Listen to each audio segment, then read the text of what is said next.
So I have an app that keeps track of all the movies I've watched for the month or, whatever. Neat. I don't use, I think, what is it, Letterboxd like everybody else uses because my phone doesn't like it.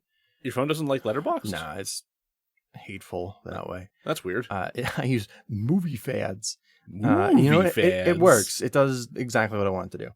All right, fair enough. So at the beginning of this month, June, yes. we watched the movie that we're going to be covering today.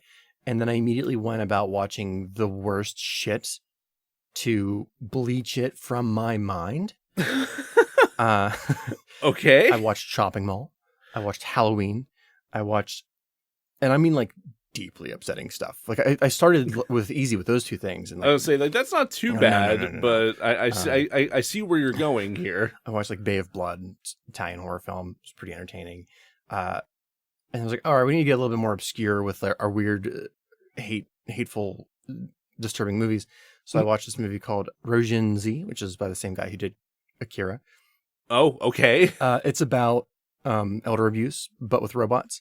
Great. Because, yeah. Fan-fucking-tastic. 1970s Joe, which we watched for a cult-worthy classic. Yeah. Yep. Had a really good time recording that with Antonio. Yes. It's a rough movie. And then I was like, oh, okay, well, we need to bump this up a notch from there. Started to go into like the obscure films, one called Ms. 45, which is basically a proto Kill Bill. Okay. But like just not the kung fu part, more the like revenge part. Okay. Female revenge. And I assume she becomes the 45th president of the United States. That is, it was a very prolific film. And then I watched one that rotted my brains. It was called Mad God. Just came out. Yeah. Isn't that one? I've heard that described as like Harryhausen on crack. Yeah. It's like that, but if you like put Harryhausen in front of like in a room by himself and just played all the Toll videos on repeat while giving him like spoonfuls of crack. Spoonfuls? Mm-hmm, wow. Yeah. And then I finished it with X, which was fantastic. Loved that. That looks really good. Which wasn't even that disturbing. But then Midori was... Midori. I am upset that I watched it. I'd never heard of it before. I'm not familiar. You don't need... It's an experimental anime film. More of an underground film than a lost film. It's porn. You watch porn. No, it really wasn't. It's like all of the horrible things you can think of. It's like a short film too. It's like animal abuse essay. It's like if I were to watch it again, it would only be because the director kind of refuses to show it in theaters unless he does it his way. And his way is to have like the movie takes place in like a traveling circus. To have like circus freaks. He wants to make a whole like production out of it. Right. And I say it lovingly. Freak show with like live music. And festival style. I like it. Like really cool idea. And no one's going to do that. With all the violence and murders and other things, Emoji Movie was still the least enjoyable film I've watched this. That's astounding. It was so miserable. I hated it so goddamn much. And this kind of relates to how we're going to what we're going to cover in the third act today, because we're doing something a little different. We are, yes. I want to demonstrate how the director, Tony Leondis, I think. Leondis, yeah. How he came up with the movie. I don't know if you know this or not. I am aware of this, okay. I think, but I'm excited to see your take on it. I mean, we can't, because this is an audio medium, can't do it exactly the same way. Sure. But I want you to look around the room and just name the first object you see that is not licensed. Sponge. All right, so, well, fuck Joe. No, damn it. I was like, someone already did that. I'm like, shit. And it was wildly successful. It was wildly successful. Damn it. Okay, wait, hold on. I'll pick another one. That's absurd. That'll never work. Pick something else. But. We've also already done that. No, but, damn it. Shit. Batman. Oh, wait, hold on. So, I'm sure Warner Brothers won't mind. No, they're not doing anything with that property. No. Let's say Jar. Jar. Okay, Jar. So the movie's going to be about Jar. Lives in the cabinet with all the other glasses, but it is specifically a jam jar that has been turned into a cup. So it's confused about what it is supposed to be. I don't understand. I almost... You're the one that did that later. Yeah, I know. So it goes on an adventure with other household products, trying to figure out, like, am I a jelly jar or am I a cup? It meets different it's basically the Brave Little Toaster meets Homeward Bound. Oh, no. Which is basically the Brave Little Toaster, but with animals. But with dogs, yeah. With dogs and one cat. So, Joe, I am excited to be back for season 2 of DeRazzled. Wow. We started production for this in June, well, a little before June, but only when it is impossible to be comfortable in our own meat suits do we work on this show. I mean, hey, that's how we started it, and that's how it will end us inevitably at this point. I can smell my own body as though it's been rotting in a boy's locker, gym locker. And I imagine you showered this morning. I didn't, but normally I do. So I was trying to give you credit here. Well, the power went out, as I was telling you. Oh, that's right. Yeah, you did have an outage. And I was like, well, I'm taking a nap before this. For record. So it was like nap, shower, nothing works. My face feels like I gargled bees. I got the other side of my lip pierced earlier today. If you're on stream with us, you can see how good that looks. I'm not sure if you can hear the metal clinking. Please don't do that. That was a terrible like a combination of mouth sound and clicky clack. Yeah. So I apologize. The left side of my face is healed. We have the resized metal bar and it feels fantastic. You can't hear it all, but then the right side is swollen. It did stop bleeding. Good. But it's clacking against my tooth and hurts. So we thought today we should start back into the show that you've all been waiting for. So hey, welcome to the much anticipated premiere of DeRazzled Season 2. Did you miss us? I missed us. Did you even notice we were gone? Hello? DeRazzled takes the award-winning worst films and fixes them. I'm host Jack Culbertson. Here to suffer alongside me, as always, is also host Joe Nealis. We're doing it. We're back. All the movies on DeRazzled won Worst Picture at the Razzies. The Razzies, for those of you who don't know, are something of a reverse Oscars. They recognize the worst films of the year. Wanting to start the season with the purest, uncut form of misery, we'll be launching into 2017's The Emoji Movie, starring T.J. Miller, James Corden, and Anna Faris. Lamau, eggplant, pointer finger, okay sign. You I was expecting you to actually pronounce a bunch of emojis. I'm surprised that you pronounce LMAO as a word. Lamau. Lamau. Joe, what exposure did you have to the Emoji Movie before we watched it? There was a massive advertising blitz for this movie, if I'm not mistaken. And how? There were previews. I mean, we'll get into a little bit of that because I didn't see that until we talked about it later. But specifically, I just saw it previewed before a whole bunch of other movies that I saw in theaters. It's absolutely fucking asinine how many times I was hit with this preview. That's pretty much my exposure to it as well. When I first heard about it, I was like, oh, it's a joke. Like, there's no way they're going to make a movie about the emojis. And then it created debate over, does somebody own the emojis? Did somebody have to, like, copyright the emoji? I mean, they are, like, a creation of, like, the Unicode Consortium or whatever, but, I figured I would fry your brain on that one. Yeah, thank you. I'm glad we have an answer to that. But aside from that, like, they just kind of approve new designs of emojis and allow them to kind of come into being. Okay. I don't think they actually have ownership over them, because then they have to then port those out to, like, the various platforms. Okay. So it's like Apple has their own ones and Android has their own ones, and so we could technically make a sequel to the Emoji Movie. Why would you put that evil on me? And by sequel, I mean prequel, because I only want to do emoticons. Now, if it's a generational struggle of the emoticons trying to come to grips with the emojis taking over and how lazy they are in terms of how people have to interpret them, and oh god, I'm just turning into Joe. Stop it! You're I'm going to turn it into 1970s Joe. Joe, starring Peter Boyle. As a winky face. I assume he's like the squiggly mouth with like the derpy eyes. No, he's specifically like that one that you only saw weebs use, where it's like a capital O, an underscore, and a lowercase o, and so it's just like a really disoriented, confused face. That's good. That's good. You've already put way more thought into the prequel to Emojis than they did the actual movie. I hate myself. Yeah. You know, before we jump into telling you about the movie you've already watched, why don't you tell them where they can find us? You can find us wherever you listen to podcasts and wherever you social your medias. So look us up on Twitter at DeRazzledPod, on Instagram at DeRazzled_podcast, and Facebook at DeRazzledPodcast, and TikTok at Dullboy_Jack.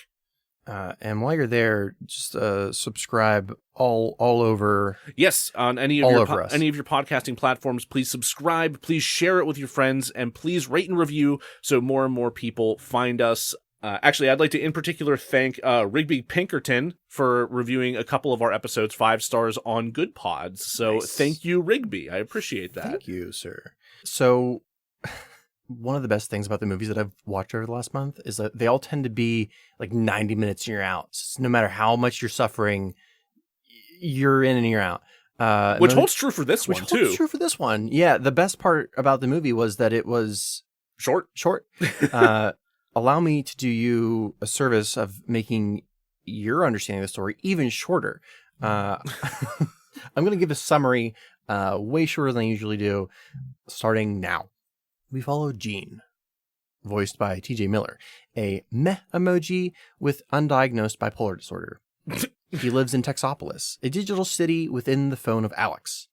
Mel and Mary Meh, Gene's lithium-suppressed parents, question whether he is ready for his first day of mehing.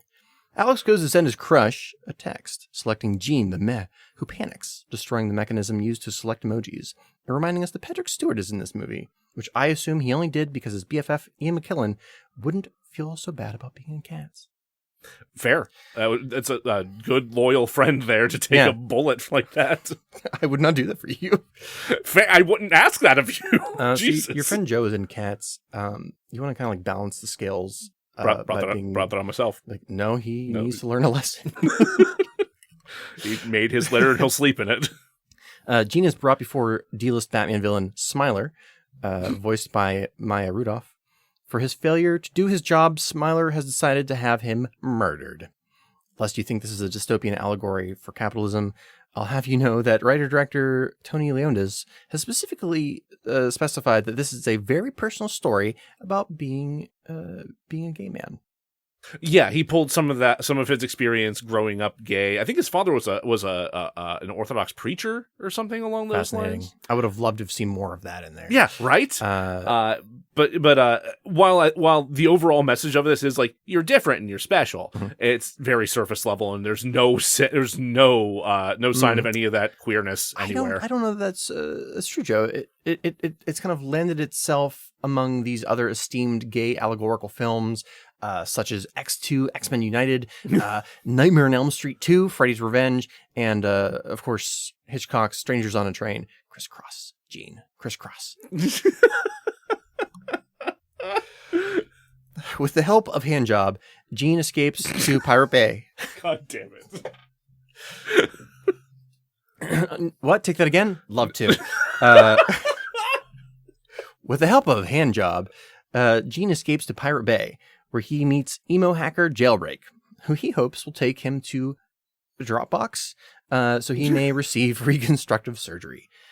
Evil Tron robots / evil Mass Effect robots? It depends on your cultural preference. Sure. Chase Gene, Jailbreak, and Handjob into product placement candy game, then product placement dance game. We are not being paid. We're not being paid. We don't have to mention what either of those actually are. So no free ad space here, goddammit. Here we learn that Jailbreak was at one time a princess emoji, but has thrown off her tiara in the name of women's empowerment. A subplot is so poorly shoehorned that me, a feminist leftist, was annoyed at these social justice warriors for cramming their liberal propaganda into my movie about text pictures. Yeah, it's pretty eye-rolly. It's not well conceived at all. The number of times I've yelled at people for being like, they're cramming their leftist propaganda into my film, like they're not. Like they're not. But holy shit, this was bad. This is bad, especially considering like there is actually a sexist history of emojis. Yeah, they could have probably pulled on that. They vaguely mention like the idea that like in the beginning a girl emoji could only be a princess or a dancer, or never mind like a bunny eared something or other. Weird. Yeah. It's only been within the past like 3, 4, 5 years, something like that they've had female versions of like cops and firefighters and construction workers and whatnot in the emojis. Pictograms are dumb. Fuck you, Emoji Movie, for making me side with the right.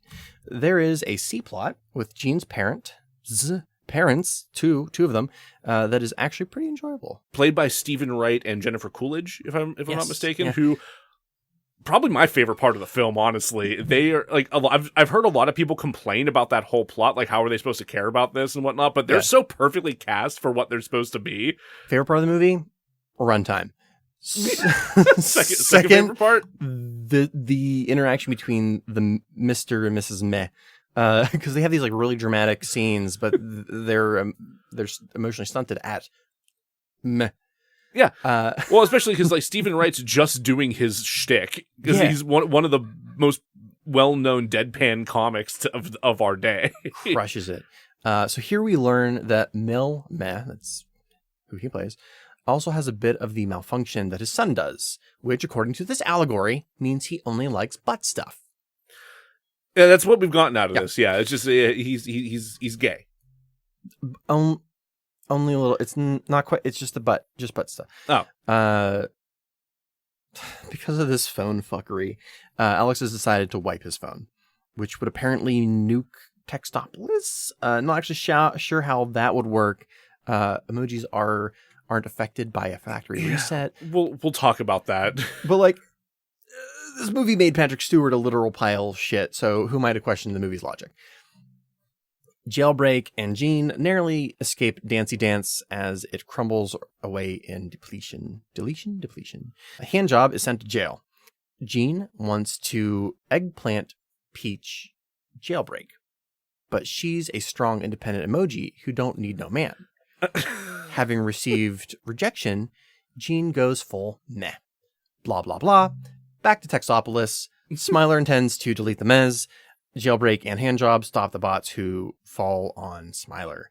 Alex's phone is 99% reset when Jean takes control of the phone, sends a picture of himself doing a bunch of faces to Alex's crush, causing Alex to get a message in return. With a single pixel left on screen, Alex cancels the reset, returning his phone to normal, which is absolutely how that would work. Yeah, no, he didn't lose everything, or there's not an irreversible process that he's completely fucked up there or anything. Just everyone celebrates. Jean accepts his place as the emoji of many faces, thus putting several other emojis out of a job. Yeah, he's really fucked the entire economy there, hasn't he? Yeah, wonderful. I hate this fucking movie so much. It's real bad. It is not enjoyable in the same way that other shitty movies are. Like I would absolutely watch Battlefield Earth again over this. I would watch Battlefield Earth again, as stupid as that sentence is. Just like if there was a dungeon and there's like 6 rooms and each of them had a different shitty movie that we've covered, the last one I would go into it would be Saving Christmas. It would be Saving Christmas. But let's before be real. that, I think I might actually watch Cats before this. Honestly, yeah. If like for no other reason, Ian McKellen was not bad. I just love hearing Ian McKellen go meow meow meow and rub his face on doorways. That was funny. I'm like, it was great. Any part of Emoji Movie. Yeah, that was better than literally everything that's in the Emoji Movie. Like, just, what a poorly conceived, like thinly written bunch of product placement. Just it is a lazy advertisement. It's a pile of lazy advertisements, yes. I dare say. The jokes are bad even by kid movie standards. Most of them aren't even jokes is part of the problem. No. Like when you've shoehorned in an unspecified dance game, and for some reason the characters have to dance their way to survival, and as a joke, one of them shouts, "Put some sauce on that dance burrito." You can't hear this because it's inside my head, but I'm screaming. I can see it on your face. So bad. Also, how the fuck can we not get away from James Corden? I swear, like the last several episodes that we've done, we've been made to talk about him in one form or another. Whether it's Cats, whether it's movies that are not Thunder Force that were done by the same team as Thunder Force. I feel like he is slowly becoming what Bruce Willis is to the Razzies, which I don't want. Oh my god. But stop it, James Corden. Please. Don't make us do this to you. You know, I've seen people on Twitter say, demanding that England take him back, to which British people on Twitter respond saying, "No, we're finally free of him. He's your problem now." Oh. They infected us. So let's talk a little bit about those irresponsible. Sure. Starting with really only Tony Leondas. He's the driving force behind this, it seems. I'm sure there are many, many, many other people responsible, but his name is at the forefront. Yeah. That and it's Sony, right? Sony. It is Sony. Yeah, this is a Sony Pictures catastrophe. Sony's greed. So a little bit about like what he's done. Almost entirely computer animated movies. He worked on Lilo and Stitch 2. Stitch has a glitch. Which is a fun title. I haven't seen that one, though. I don't know, but I did write down the Rotten Tomatoes score. It's 40%. Really? Yeah. Huh. He then worked on Igor. Which, I'm vaguely aware of that one. I know what the poster looks like. That's about it. Sure. 39%. Kung Fu Panda, Secrets of the Masters. It's a short. So right, I was gonna say that's not actually a inline film. Correct. Which I just watched all of those recently. Yeah, fantastic. I watched the first one in theaters. It's twice in my life have I gotten to see the movie before it technically premiered, and that was one of them. And the first one was Anchorman, actually with Matt when Matt worked at the Carmike. Nice. We watched Anchorman the night before, and then Kung Fu Panda. Hell yeah! Both very enjoyable films. Anchorman, I don't think holds up nearly as well as Kung Fu Panda. Not at all. No. Definitely just keep that memory of high school me watching it and let it be. I can't do that because my mom loves Anchorman, so like really? it is frequently just a thing that ends up happening as a family.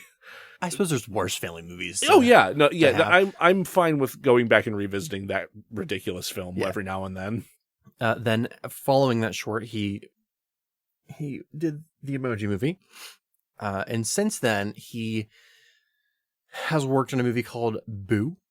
Boo? Bureau of Otherworldly Operations. Oh, God damn it. That's got like a... The hell was that movie where it was Ryan Reynolds and Jeff Bridges? I know what you're the R.I.P.D. Yeah. It's got one of those vibes to it. Yes. Fuck. But animated. No one asked for that. Luckily, it appears that because of the success of the Emoji Movie, this will never be coming. Oh, this is entered development hell? It is in development hell. Oh, interesting. Yeah. Okay. Perhaps we'll cover that later. I won't. That's right. Yeah, no, you just dropped a pile of flaming dog shit on my doorstep. Yep, that is on you. So let's talk about how Tony came up with this fucking movie. Tony, much like many of us, loves the 1995 classic Toy Story. Yes. Great movie. I love it. I tried to reenact it with my sister, stepsisters, and a couple of friends who lived nearby as like a staged performance for our parents when I was a kid. Who did you play? Several roles. There's a lot of parts. Yeah. A bunch of the other kids just stopped doing it. I was a horrible director. I would love to someday see your Sid.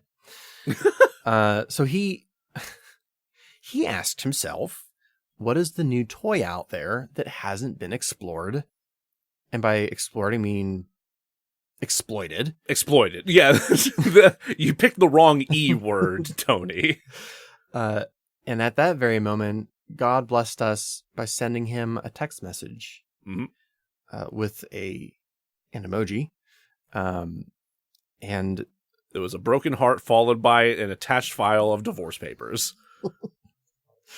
And that's him. Mean. I'm sorry. I liked it. So as Tony Leonis is gay, he connected to Gene's plight of being different in a world that expects you to be one thing, which isn't so much a gay allegory as it is being a three-dimensional character. Yeah. But whatever. I mean, I guess we can't all make Hedwig and the Angry Inch. No, we can't. Oh, man. If only, though, right? But with emojis. I'm not sold. Nope. No, me neither. It's awful. Nope. Terrible. Just use real actors. Nope. I don't want to have to think of an emoji with just, like, that Angry Inch. Anyway. You mean when you heard that Gene has parents, you didn't try to figure out the physiological how they fucking how they fucking what that emoji do? No, yeah. I did not have that thought, Jack. Me neither. Oh shit! So you know who else is to blame for this? Is it's Sony? Yes, it is very much Sony, and I dare say they may be more to blame. Like Tony Leonis is to blame for like the concept. Sony might be more to blame for the product. I agree. He had an idea. It was a good idea to him. What I would say is every third idea is a good idea. The first two are garbage. Throw it away. This was idea one. This was idea one. Yeah. It gets you to idea number two, which you work on for a little while, and you're like, oh, actually, it's this. It might be this, and then you get like halfway through that, and you're like, fuck, no, that wasn't it. Creativity's hard, y'all. Yeah, which we'll get to. Wink. So let's talk a little bit about Sony. Sony specifically. And I didn't think we would have so much to talk about in this realm, but its advertising is wild for this film.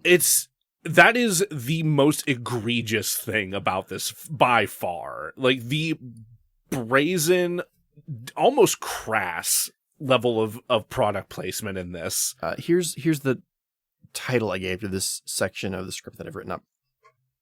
Sony marketing ... That time Sony was trolled. No, I'm not talking about Morbius, which was super dumb and kind of funny, and I really hope someone was fired. But Emoji, which was also should have come with its own series of firings. Well, let's start with YouTuber incident Jack Films. Jack Films? Did you run into this? No, I'm not familiar with this. I'm not familiar with the YouTuber, but he has won my heart. Oh, okay. So in June 29th of 2017, this YouTuber, Jack Films, celebrated his 11th anniversary on YouTube with a 16-minute compilation of his parodies, music videos, sketches, etc. Okay. Very cool. About a month later, the day before the release of the Emoji Movie, his review hit 3 million subscribers. Or 3 million views? Subscribers. His channel hit 3 million subscribers. Correct. Okay. Yeah. Okay. And then on April 1st, which I'm sure that date has nothing to do. This is a regular day. With he hit 4 million subscribers. Huh. Interesting. And then that's a hell of a jump. Right.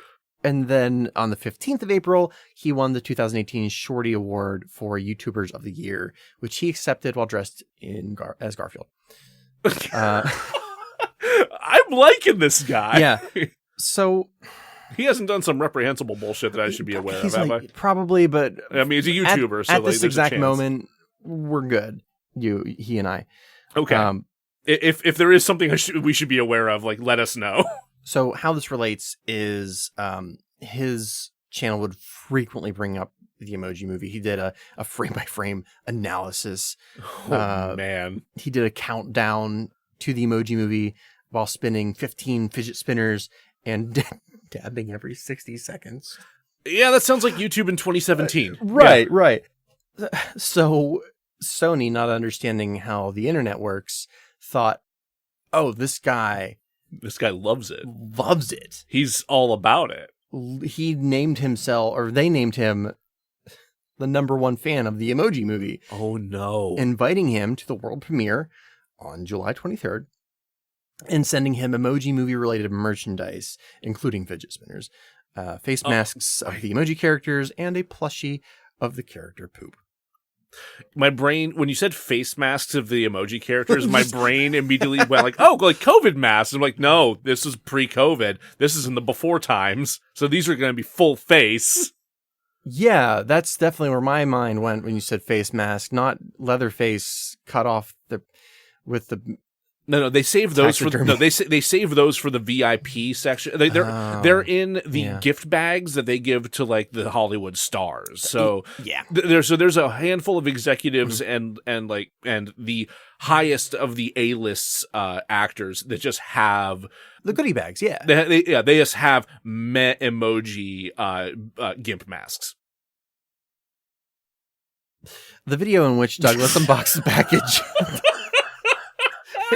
and discussed his invitation received over 4 million views. Fantastic. What I'm saying is Sony has a history of misunderstanding the internet and its fascination with their terrible movies. So just to touch on that a little bit. Please, yeah. So you mentioned Morbius because you're required to when discussing this at this day and age. Are you aware that there's a petition? For what? To make them do it again? The petition literally says, we were all busy that weekend. Fool me once, shame on Jared Leto. Fool me twice. Still shame on Jared Leto. I want it to happen so badly. Can they get the failure hat trick?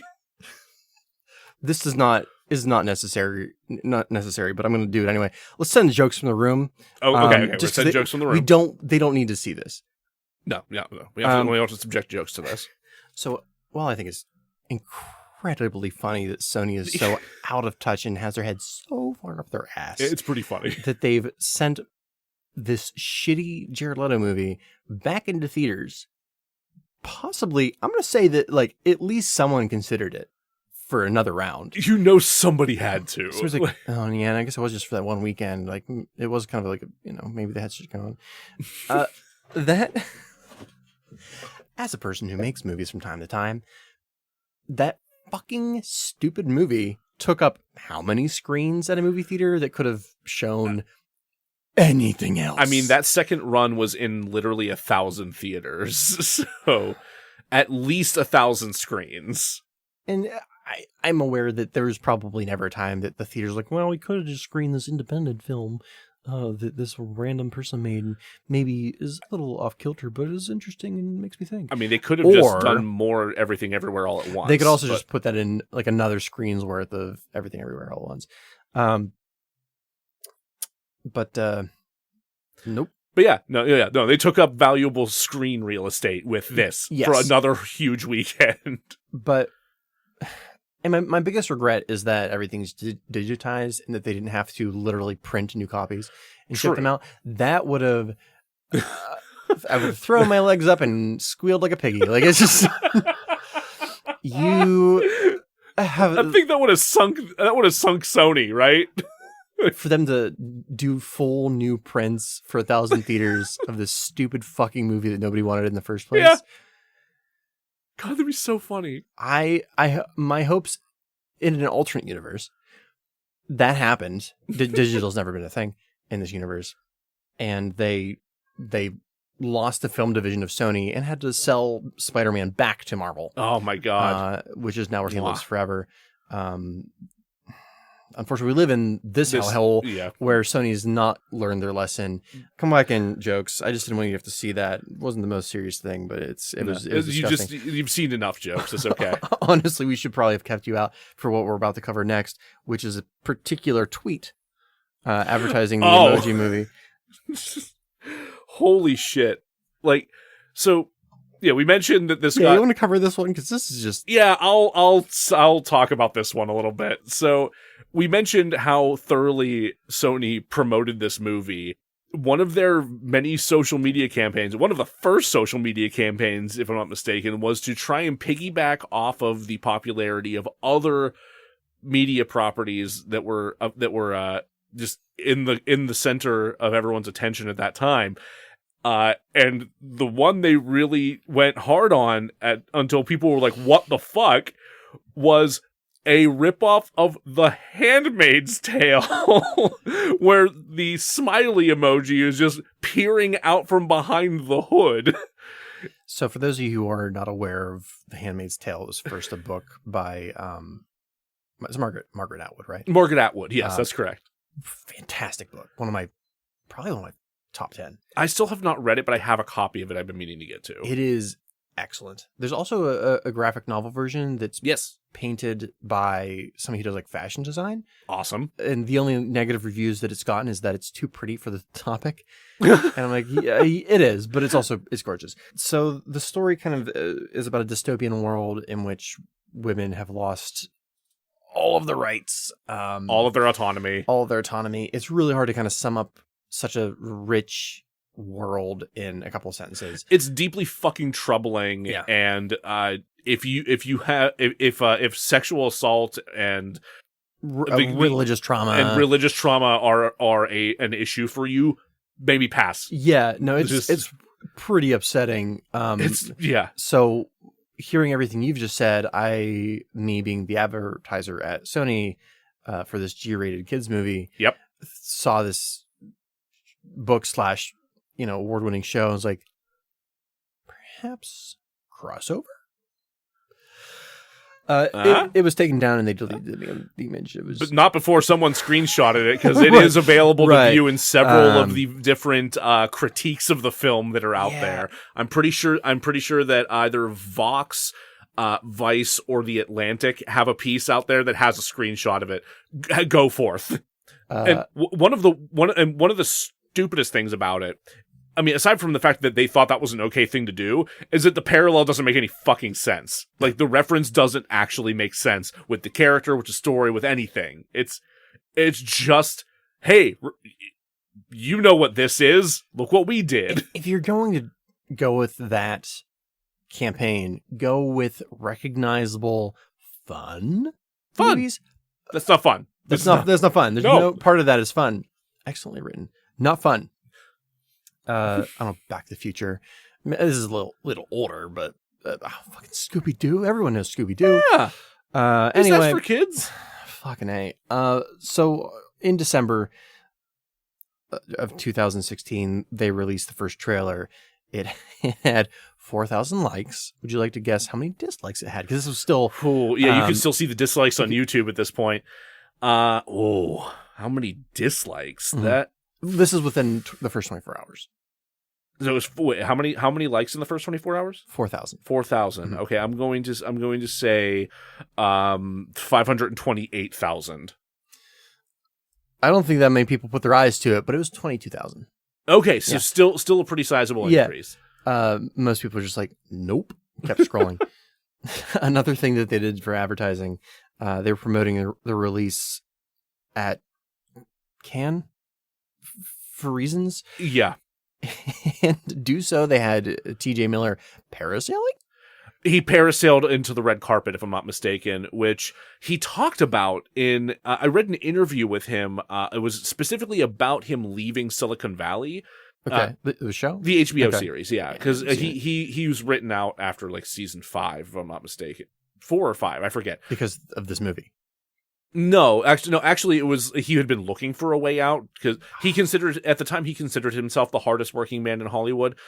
So because he does a lot, but I wouldn't go that far, bud. But doing this movie was one of the other things on his slate, and he thought that he thought it would be interesting and funny to leave a show at like the peak of its popularity to do this, and among other things, which is just the kind of humor that is in this movie. The things that he finds humorous are just like, they're only funny to him. Yeah. They're only funny because he's seeing it from his perspective. It's not like anything anyone else would relate to. Time he called a bomb threat on a subway? Maybe like the time he called a bomb threat on a woman on a subway and caused 2 different trains to be stopped and searched by bomb squads. Hilarious. Yeah, great. I mean, he was extremely intoxicated in that instance, if I'm not mistaken. So he probably found it even funnier. So the last of their, and probably honestly the least upsetting of their promotional gimmicks, was lighting the Empire State Building yellow. Emoji yellow. My brain kept yelling on fire. They lit it on fire. It was on fire, right? It's like, that's on track with everything else that's going on. Yeah, no, yeah, of course. I think I remember seeing pictures of the yellow lighting, actually. Some other random trivia. I'm just going to read this directly. Sure. On January 13th of 2018, Saudi Arabia lifted a 35-year ban on movie theaters. This was the first movie publicly shown in the country. That's dark. That's fucking grim. It was part of a double feature, the second film being Captain Underpants, the first epic movie. Can you imagine not seeing a Western film in 35 years? And the first one we offer is the Emoji Movie. You'll notice Tony Leondis, the gay man who wrote and directed this, that because of that, there's no, like, you'll notice there's, normally like in emojis there's a flag section. There's a flag emojis. I was like, I don't remember any flag emojis in the movie. I mean, yeah, well, there's not. They don't show any of them. Can you think of a reason that they might not want to show flags in Saudi Arabia? Gay man Tony Leondis?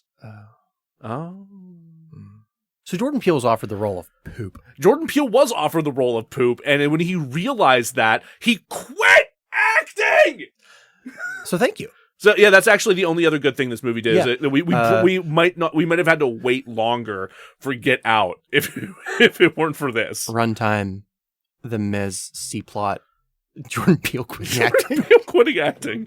Oh, good lord! I mean, he was like, "Let me sleep on it," because they offered him the role. And then when he called back the next day, they're like, "Oh yeah, we already gave the role to Patrick Stewart." Oh, that's right. I forgot about that part of the story. Yeah, and he's like, "You guys, what?" And then he quit. Thank you. I'm so happy. What? Get Out's fantastic. Nope. I can't wait for Nope. Us was fantastic. I loved Us. And then Nope looks pretty cool. Nope looks cool as hell. Yeah. I can't wait. Thank you, Poop. Oh. And what better way to end Act 1 than having a big old clap for Poop? Yay, Poop! You did it! We'll be right back. Hey, welcome back. We're going to now cover the stats for the Razzie movie. As stream question person / great friend Matt has just asked, did this movie do well in theaters? I'm glad you asked, because it did. Despite the fact that you just called it the Razzie movie, which is fair, because we'll talk a little bit more about all of that part of the stats in a moment. But yeah, we're gonna cover the Razzie stats for the Emoji Movie. There it is. What are the box office figures? I know I looked at this, but I can't remember. I'm really good at numbers. Yes, notoriously. You know, my brain and the numbers with the commas, not a problem. Simpatico. So I'm definitely going to say this right. Hell yeah. Let's do it. So the budget was $50 million. Yeah, that I believe I remember seeing that figure. Fuck you. The box office. I like that you haven't even read it yet. Just looking at it's making you angry again. The box office was $217,776,646. That's global. It's global. netting a total of $167,776,646. I'm really glad you got those $46 in there. Don't want to forget that. No, it's super important. This is what happens when you're the first film to air in to be played in Saudi Arabia in 35 fucking years. Like 60 million of that is just people in Saudi Arabia going back to watch it again and again and again because wow, there were no gays. They turn right back around and buy another ticket. Also, China, they were purposefully angling for the Chinese market because fucking every studio does these days. Yeah. Because you may have noticed one of the various apps that were a feature within this movie was WeChat, which is basically like a Chinese group texting app. Right. Yeah, I did not notice that. Yeah. I think it was on Cracked that I read about how shitty movies get made, and it's because sometimes it's because they have the Chinese market in mind, knowing that the stupidity may not translate, but the money do. The money do. I think specifically they were talking about was it World of Warcraft film that came out a couple of years ago? Oh God, the one that David Bowie's son directed. I really like Moon. What the fuck happened? I forget his name. Duncan Jones? Yes. Yeah, there we go. Okay, I knew I had that name in there. Yeah, absolutely bonkers that was so fucking terrible, especially considering that is a narrative-heavy franchise, to my understanding. No idea. Yeah, wild. But I think it did really well in China, so everyone wins. Fuck. Hey, let's talk about the scores. So for Rotten Tomatoes, the general score. I know this one. Okay, I actually do know this one. It's a 6. Couldn't even get to the double digits. No. 6. And honestly, maybe a little generous, but I'll stick with it. I'll take the 6. There were apparently questions as to whether or not it would get that coveted 0, but no, it even fucked that up. We'll have to do an episode on like the zeros someday. There are zeros, aren't there? I imagine. We'll do some digging. We'll make it a second unit episode. I was looking at movies that had got the less coveted NC-17. Oh, yeah. We'll have to do an episode on that someday. Absolutely, yeah. Just the rating system bullshit in general is kind of interesting, so, and worth knowing about because it's kind of a problematic bunch of shit. Yes, but the audience score is 37. 37 because IMDb, huh? Here we go. It's out of 10. What do you think they gave? Yeah, this one I don't know. Oh man. 30. It really audience score is 37. It's upsetting. Yeah. It is upsetting. I think I had blocked that. Knowing that, I'm gonna say a 3.5. Ooh, you're really close. Really? 3.3. Oh my god! I was gonna say if it's fucking 3.7, I'm gonna be so mad. It does not deserve the 3. I would say like maybe 2.7. It shouldn't be anywhere near a 3. Like it's ridiculous. Wow. Okay. In 2017, at the 38th annual Golden Raspberry Awards, Emoji Movie was nominated for the Golden Raspberry and won. It was the first and only children's animated film to be nominated and to win, if I'm not mistaken. Sure. Yeah. It sounds right. I'm pretty sure. There might be something that I'm not taking into account. For best picture? Oh, no. Okay. No, it's the only one to have won. There was that weird, like, Oogie Loves or whatever that was nominated that one year. I think as far as, like, for worst picture win, I think you're right. Yeah, it's definitely the only one to have won. I can guarantee... Unless you want to consider the My Pillow Guys bullshit a children's film. I can guarantee that I hate that I know this knowledge. Yeah. Yeah. So it won Worst Picture. It also won for Worst Director. Yeah.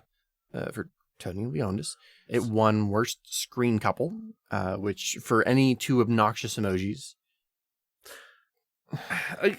I would have said like James Corden, and you could have just said, you honestly could have just said TJ Miller and James Corden, and I would agree with that. They were terrible. But zero chemistry whatsoever. And I mean, and also just James Corden being James Corden. And also TJ Miller being TJ Miller. But I'm sure we'll cover that later. Oh, we'll cover that.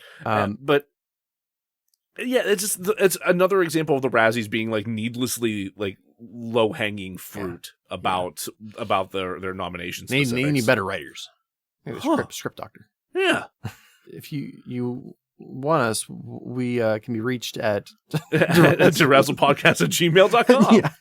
And then it also won worst screenplay, and I will read the writers' names because you need to be held accountable. Yes. Tony Leondis, Eric Siegel, and Michael White. Michael White, I forgot about that name. I think one of the writers actually like went on to do something that didn't suck. And it's Michael White. Yeah. Michael White. Hold on, I'm going to pull up his IMDb real quick. Cool. Hey, did you know a new award was created? A new award was created? Mm-hmm. Sponsored by Rotten Tomatoes for the Razzie nominee So Rotten You Loved It, where the website readers voted for their favorite film, which they thought was unfairly nominated. Oh? It lost. Thank God. You actually worried me for a second there. Yeah. So the award was like, it's so bad it's good.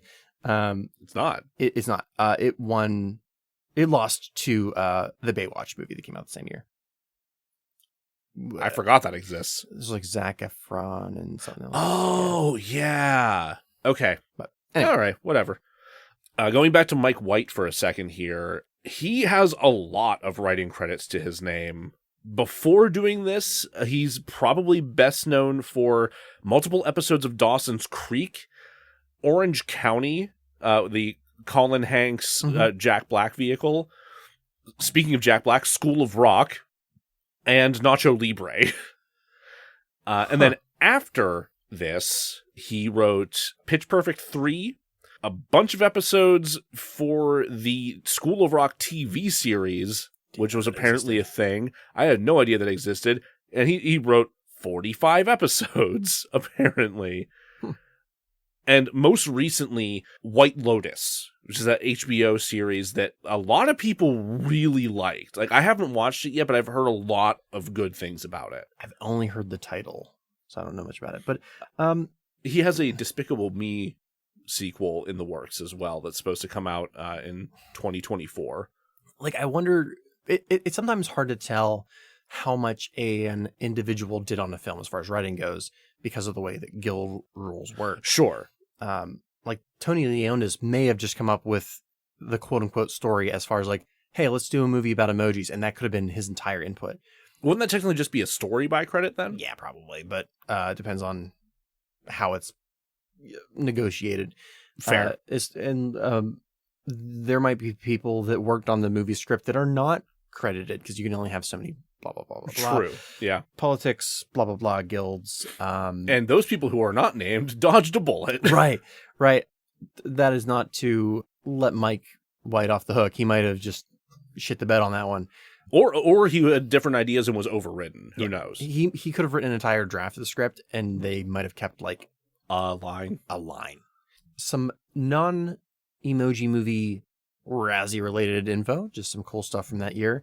The Redeemer Award, a safe Hollywood haven from a history of Razzie-worthy behavior, unfitting for an industry of artists to where talent is protected, nourished, and allowed to flourish with proper compensation. This is the Razzies kind of chiming in to back the Me Too movement and say that Hollywood should be a safe haven so people aren't, being preyed upon by skeezy producers and Harvey Weinstein types. Okay. I'm sure we'll do an episode on just that at some point. Probably. Good on you, the Razzies. So other interesting factoid. So you know how every once in a great while one of the stars will accept the award? Yes. That year for Baywatch, Dwayne "The Rock" Johnson accepted the award. Really? Yeah. The Rock actually went up and accepted a Razzie. He didn't do it in person. But it was like a pre-recorded thing. He did a post online. I'm going to quote him. "We made Baywatch with the best of intentions. It didn't work out like that, but I humbly and graciously accept my Razzie. And I thank you, critics, and I thank you, fans." I'm like, all right, The Rock. Let's move on to our critique. Yes. Oh, boy. So let's talk about what worked. Yep, we got to be fair. We we do this with everything. We even tried to do it with Saving Christmas. Runtime. No. Honestly, no. The fact that this movie is not longer, it works in its favor. Like, if this had been a 2-hour movie, I think I would have rage cried and run a hole through your wall. Even though I was in my house watching this, I would have come here and ran a hole through your wall while you had COVID. Like Chevy Chase at the end of Nothing But Trouble. Like, thanks for the visit, Joe. I guess I'll put a tarp over that. No, you won't. I think it was John Waters who said, don't make a movie over 90 minutes. If you can't say everything you want to say within 90 minutes, it's not a movie. I don't agree with him. Yeah, it's not a sentiment that I agree with John Waters on, but God, if it's not fitting for this one. Yeah, it's like, even if the movie is absolute garbage, like I've watched some pretty rough movies lately in preparation for our secret project. And luckily they've all been like, I don't know what you're talking. I do know what I'm talking about because I'm part of the secret project. Anyway, but you can just kind of tell yourself like, it's 90 minutes. It's just 90 minutes. I can make it. Cast. The Miz. Yeah, the Miz worked. Stephen Wright and Jennifer Coolidge are fucking excellent in those roles. Like, and they don't even have to like that was just good casting. Genuinely good casting for those two roles. I don't know why that level of casting didn't extend further out. Yeah, it's like they really nailed those two and no one else. You could argue Maya Rudolph. I think she doesn't do a terrible job as Smiler. Character. Oh yeah, the character's terrible, but that's not a Maya Rudolph problem. No, which I think is frequently a thing that Maya Rudolph gets saddled with. Unfortunately, needs a better agent. Yeah.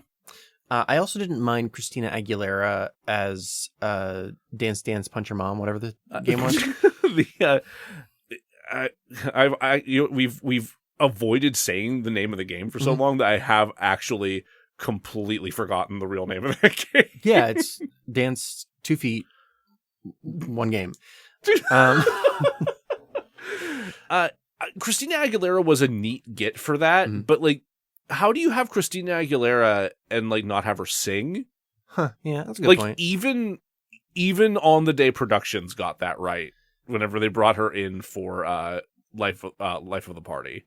The music choices, this is kind of related, but like the music choices for this film were really weird. They were weird. Like, I kept asking myself while we were watching this, who is this movie made for? It's a very good question.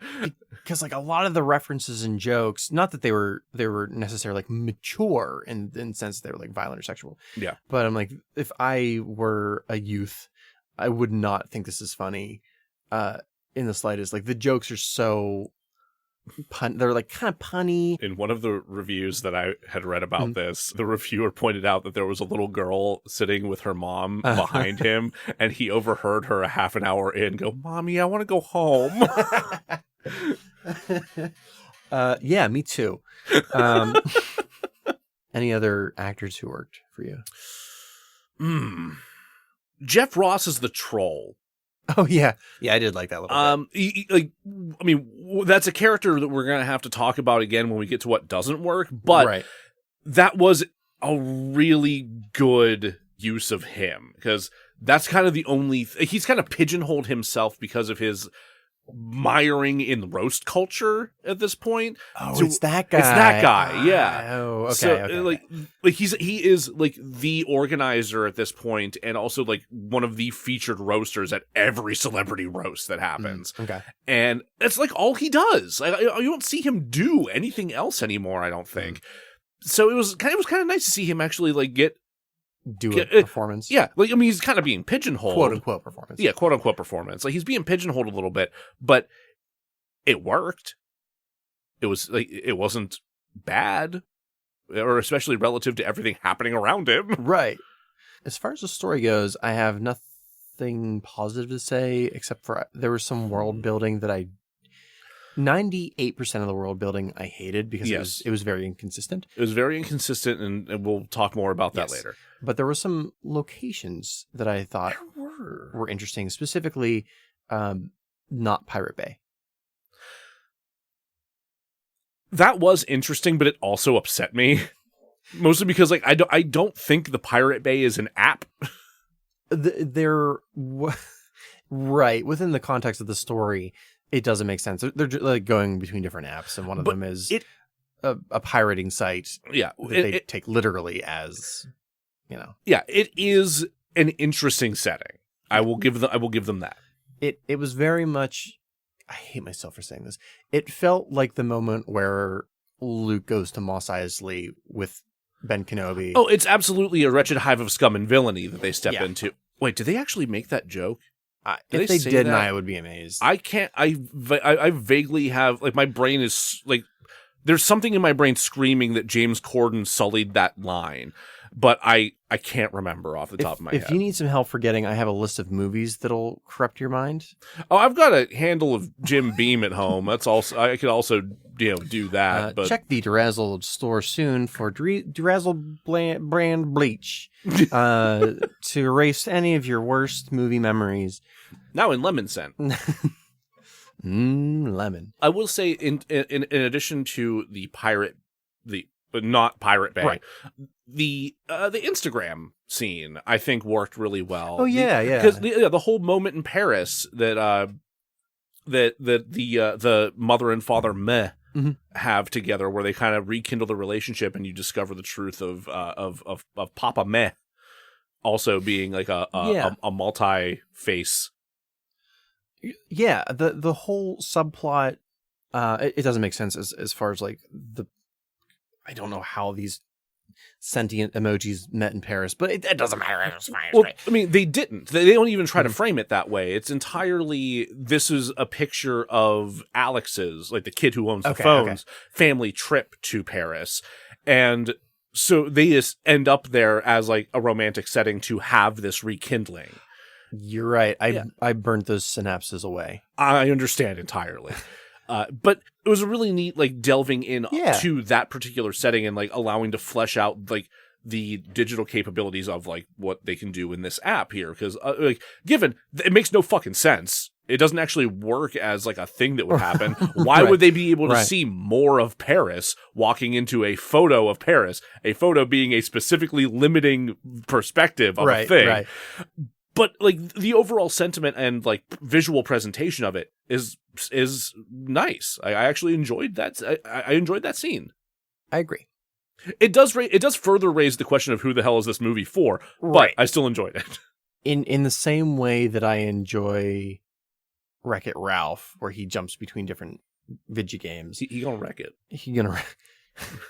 This has nothing to do with anything, but anytime I'm about to like use the bathroom, you just get him say, "I'm gonna wreck it." Yeah, and I'm like, especially like at work.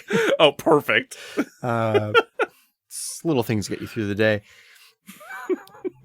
The way they use different apps as though they were different worlds, I thought they started down that road. They didn't follow through with it. But the idea of using a game that rhymes with Randy Dutch, as well as the other one that rhymes with Bust Pants. Oh, that's it. Okay, now I remember the name of that game. Yeah, Bust Pants. Bust Pants, yeah. It was an interesting thing that they didn't flesh out, which we have an explanation for, and we'll get to. Let's move on to themes that worked. Actually, I do want to say one more thing in terms of story that worked.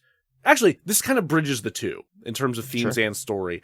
I think there is a completely unexplored theme to this movie of generational well, I shouldn't say unexplored, but not well explored theme of generational conflict.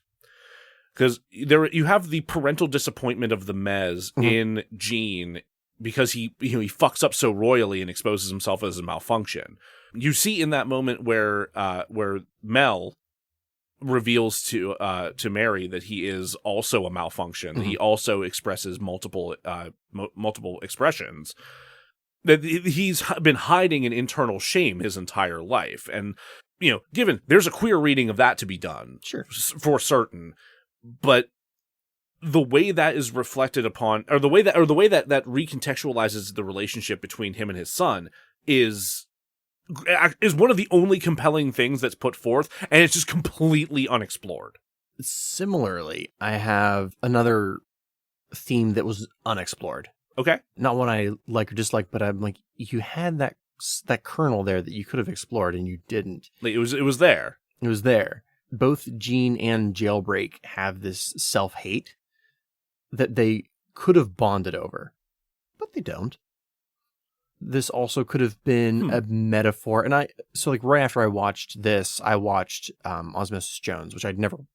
You've never seen Osmosis Jones? No, I've always wanted to, but I hadn't until that moment.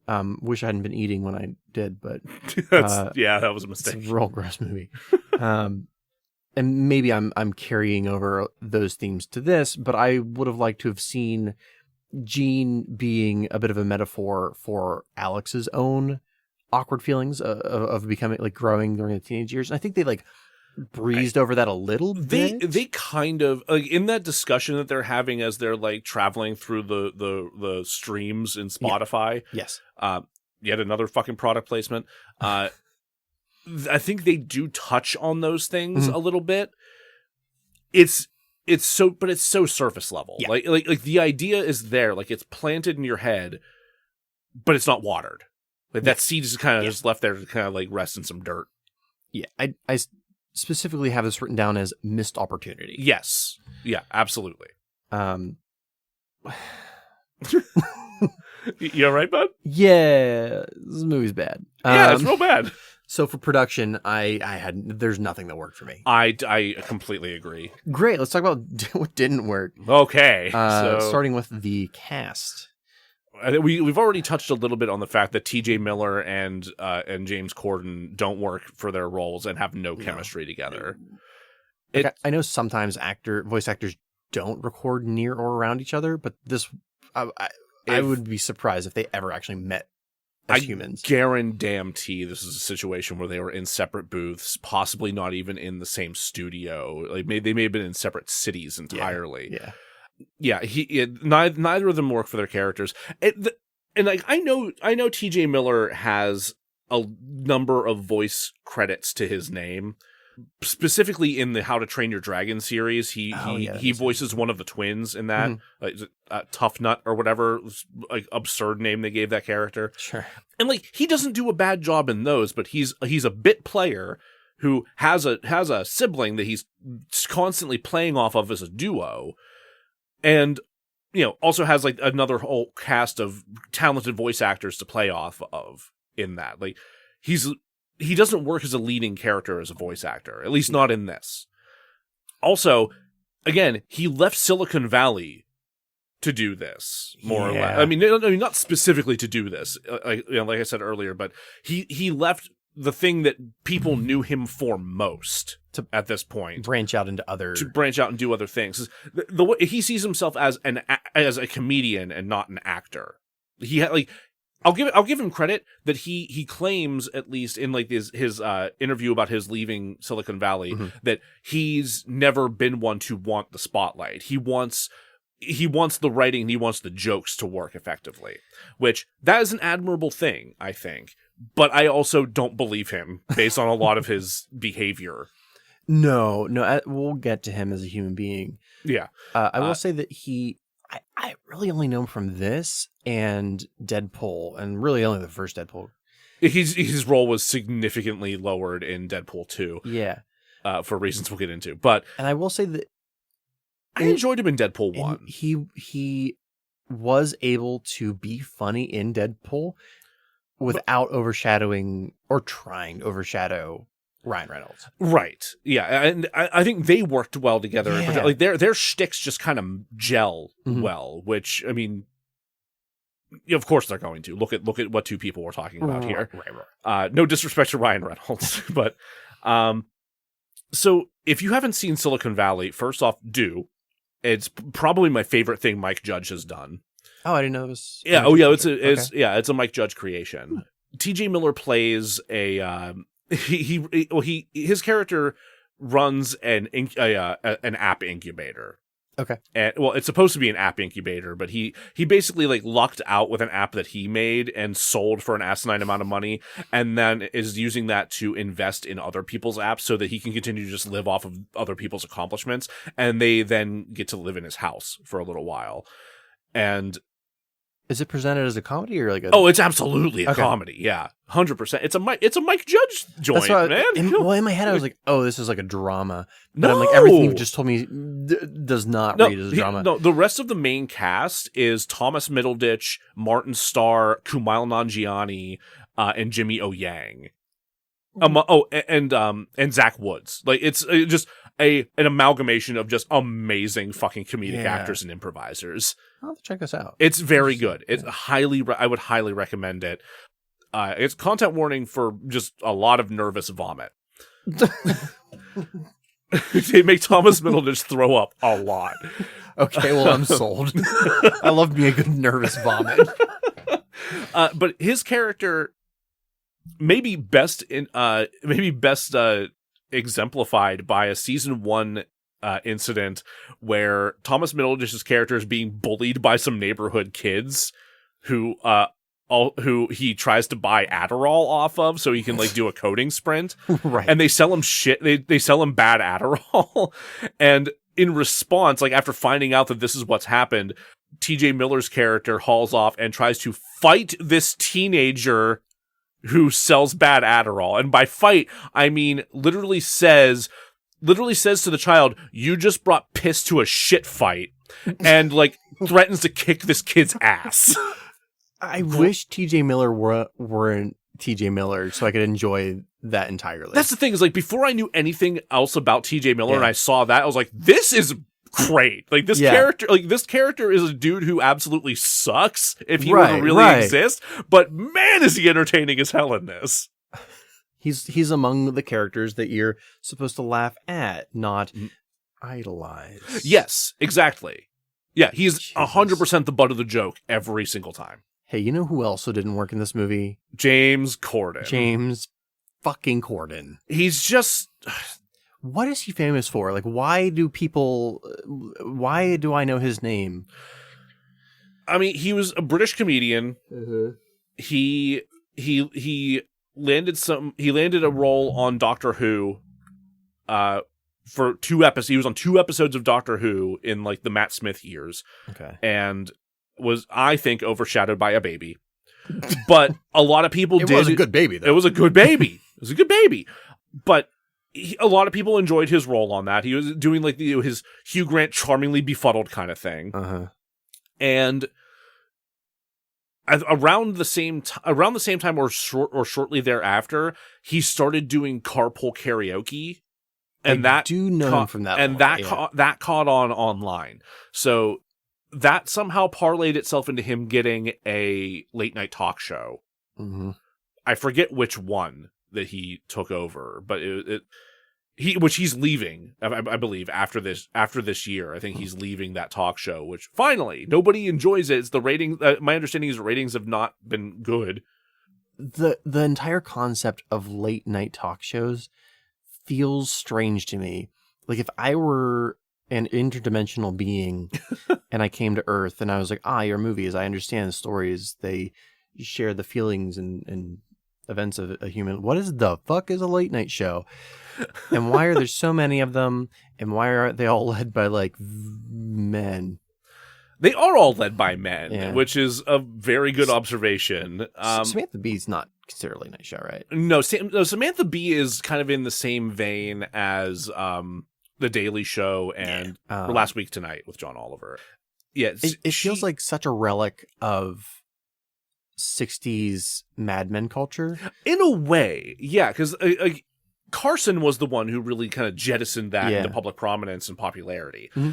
And I mean, after that, it kept rolling because they were able to find people who were not the same level of like charming and funny, but their own unique brand of charming and funny. Because right after that, you had, I almost hate that I know. I have this little bit of trivia in my head, but you had right after he retired, you had Jay Leno and David Letterman. Yeah. And that was controversial because David Letterman was largely considered to be the heir apparent to Johnny Carson, and then they named Jay Leno to be his replacement.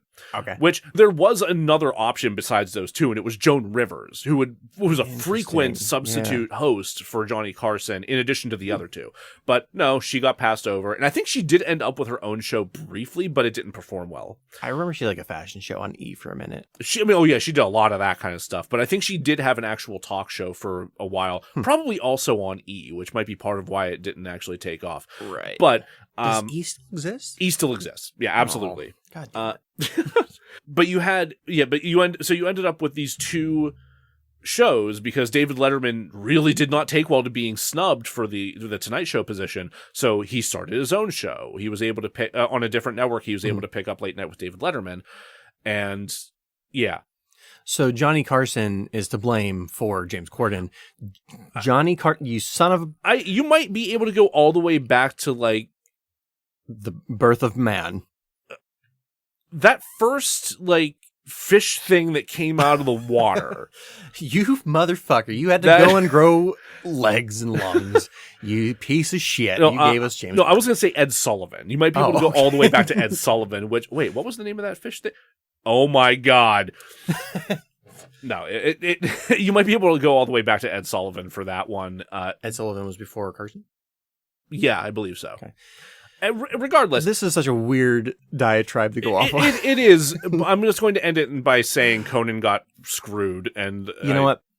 That's really the takeaway here: is you fucked over Conan, and I'll never forgive you. The entire genre of late night television. Well, actually, specifically Jay Leno, but and Jay Leno, you car loving motherfucker. Where are we? I don't know. Anyway, so that is a really weird tangent to go on to get back to James Corden is mostly known for late night TV and carpool karaoke at this point. Great, I hate him. Yeah. Also, Patrick Stewart. Why did you have to be in a movie that made me not like you for a second? It was just for a second, but like even still, why? Like his line delivery is Patrick Stewart, so it's fine. Like I have nothing objectionable to say about his actual line delivery or performance. I just question why he's in this.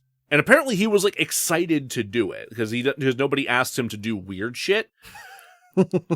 Which, like, please, somebody give him some good weird shit to do. I imagine that attitude was the same attitude that led him to taking on The Green Room, which was a great horror film. I loved that movie. Yes. I mean, it is deeply uncomfortable to see Patrick Stewart as a fucking Nazi. Yeah. But like, man, he is a really cool villain. He was a great villain. Yeah. Holy shit. So sometimes you end up with The Green Room and sometimes you end up as a piece of shit in the Emoji Movie. I went to themes next. And this isn't even a theme. I think it's just a question I have over and over and over again. But why Smiler in charge? Why Smiler in charge? Indeed. There's not really a reason given for that. She says that she was the first emoji ever. But that doesn't track, That's right? not how emojis work. That's not how emojis or phones work. Because, again, emojis are approved and created by the Unicode Consortium. Not like they are not created anew, afresh for every single phone. Like that one emoji is like that one emoji would not be like the emoji that has existed from phone to phone to phone to phone. Right. She is not like this technological like daywalker like my brain is breaking even trying to think of what the fuck to say about this that makes any goddamn sense. The movie you're describing. Yeah, honestly, it's more interesting. They do have, like, within the film, there's a council of kind of classic emojis. Yeah. Which I didn't mind. Yeah, that was fine. You've already established this smiler nonsense, so yeah, have the classic emojis get together and like make decisions. So we'll get to it, but we're not doing a full-on fix for this movie. But if I were, I would have Smiler be in charge, but actually be like malware in disguise. Ooh, that's interesting. She's a Trojan horse of some sort. Yes, given they did make a Trojan horse joke in the pirate area, and I appreciate that. Am I ashamed that I laughed at it? Yes, I did. I also laughed at it. I appreciated that joke. But I think that segues into like a larger theme of this movie that doesn't work, and it's just basic understandings of technology. Yeah. Well, before you came in, I was watching a video by Film Theory. Yes, I think it was film. It might have been. It was film. It was Film Theory. Well, before that, I watched CinemaSins, so I might be oh god switching this up. But whichever one kept pointing out that the rules that they make for their own world, they keep breaking over and over again. Which, if you're going to introduce us to a world that we're not familiar with, you're creating a new world, you have to stick to your rules. And if you're going to break your rules, it has to be for a purpose. Yeah. You can have these abstract ideas, and it feels like it kind of wanted to be this movie, but it felt like it should have rewatched Inside Out and Wreck-It Ralph. Yeah. Over and over and over again. Or the Lego movie. Or Toy Story. Or all the other movies it's cribbing from. Yeah. They all have these set rules. Some of them don't make sense. Toy Story is a disturbing world if you really think about it. But yeah. The fuck? Anyway, the story was awful. Takes no risks, and the dialogue was bland as hell. Completely forgettable. I actually forgot most of the movie until I reviewed it today. Mm-hmm. I feel like I need to rant a little bit more about the fact that this movie has no understanding about how technology fucking works. So I don't either, so it'll be education. Okay, so the trolls. Yes. The literal trolls. The literal trolls that exist inside Alex's phone for some reason. You know what an internet troll is. I was just about to say, for those of you who don't know what an internet troll is, it is a living human being who writes comments to goad you into freaking out or saying something. They're anonymous internet dickholes trying to get a rise out of you by posting heinous shit on like whatever. Energy vampires. They're energy vampires. Yeah. No, there's a whole there's oh man, great episodes of What We Do in the Shadows. Was there an episode on video? Oh, there's absolutely. Oh yeah, there's a really good one. There's too. absolutely a really good episode where Colin is an internet troll and then encounters an internet troll and he's a real troll and it's just fucking great. Watch What We Do in the Shadows on FX. You know what? Turn off the Emoji Movie. Why'd you turn that on? Turn off. I would say turn off DeRazzled. But pause. Go watch that episode of What We Do in the Shadows. Yeah. You feel better? And welcome back. All right. Yeah. Yeah, so the trolls in this movie like function the same way as everything else does in terms of like the emojis that exist and walk around. So when the high five gets dropped into the trash folder, the trolls are also there, which doesn't make any damn sense. They're not a thing you can delete. They're a thing you can mute. They're a thing you can block. I guess you could delete the comments. It depends on the platform. Huh. Yeah, that's not always true, but you can block them so you don't see their shit. But they still exist. They're still people. Yeah. Yeah, or bots, who knows. Right. That exist outside of your goddamn phone. Furthermore, what does Tony Leonis think a hacker is? Like they talk about Jailbreak being a hacker that for some reason exists in this pirate app on Alex's phone. Who was previously a princess emoji. She is code. She is code and an image. You know That's what? it. She can't be a hacker. Like, even if these things are fucking sentient, that's not how hacking works. You know what is this movie, but way more enjoyable in 90s? What? Reboot. Oh man, Reboot. I haven't thought about Reboot in a minute. Reboot was one, probably did not age well. Probably not. As far as like computer graphics go.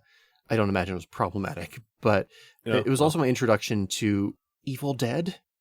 Wait, really? Yeah. That's wild. The gimmick is that these sprites within the world of Reboot, a game will descend upon the computer word.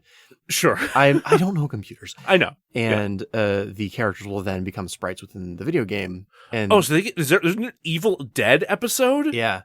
Yeah. Holy shit. Did one of them get a chainsaw hand? Well, the player is playing as Ash. So he gets a chainsaw hand?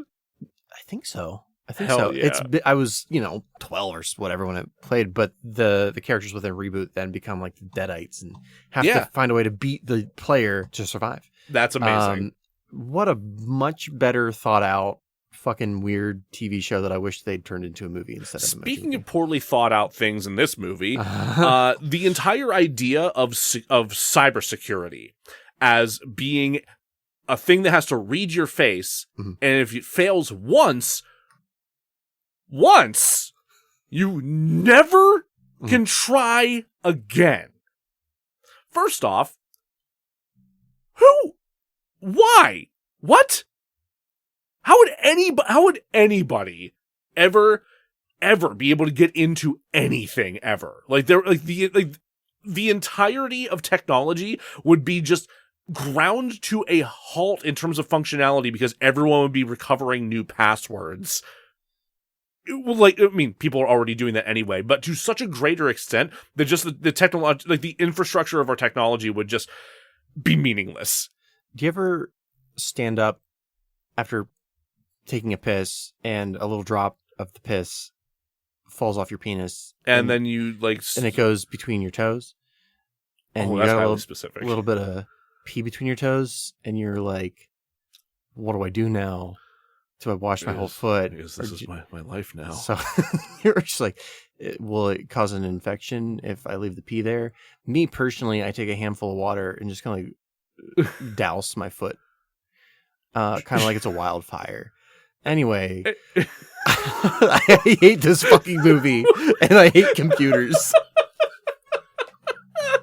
I can't tell you how much I'm done with this conversation. Well, I'm sorry to put more piss between your toes. Because this is what is happening, and I have no water to douse this conversation. Well, and they also have no faces with which to work this fucking security feature because it's not going to read your emojis.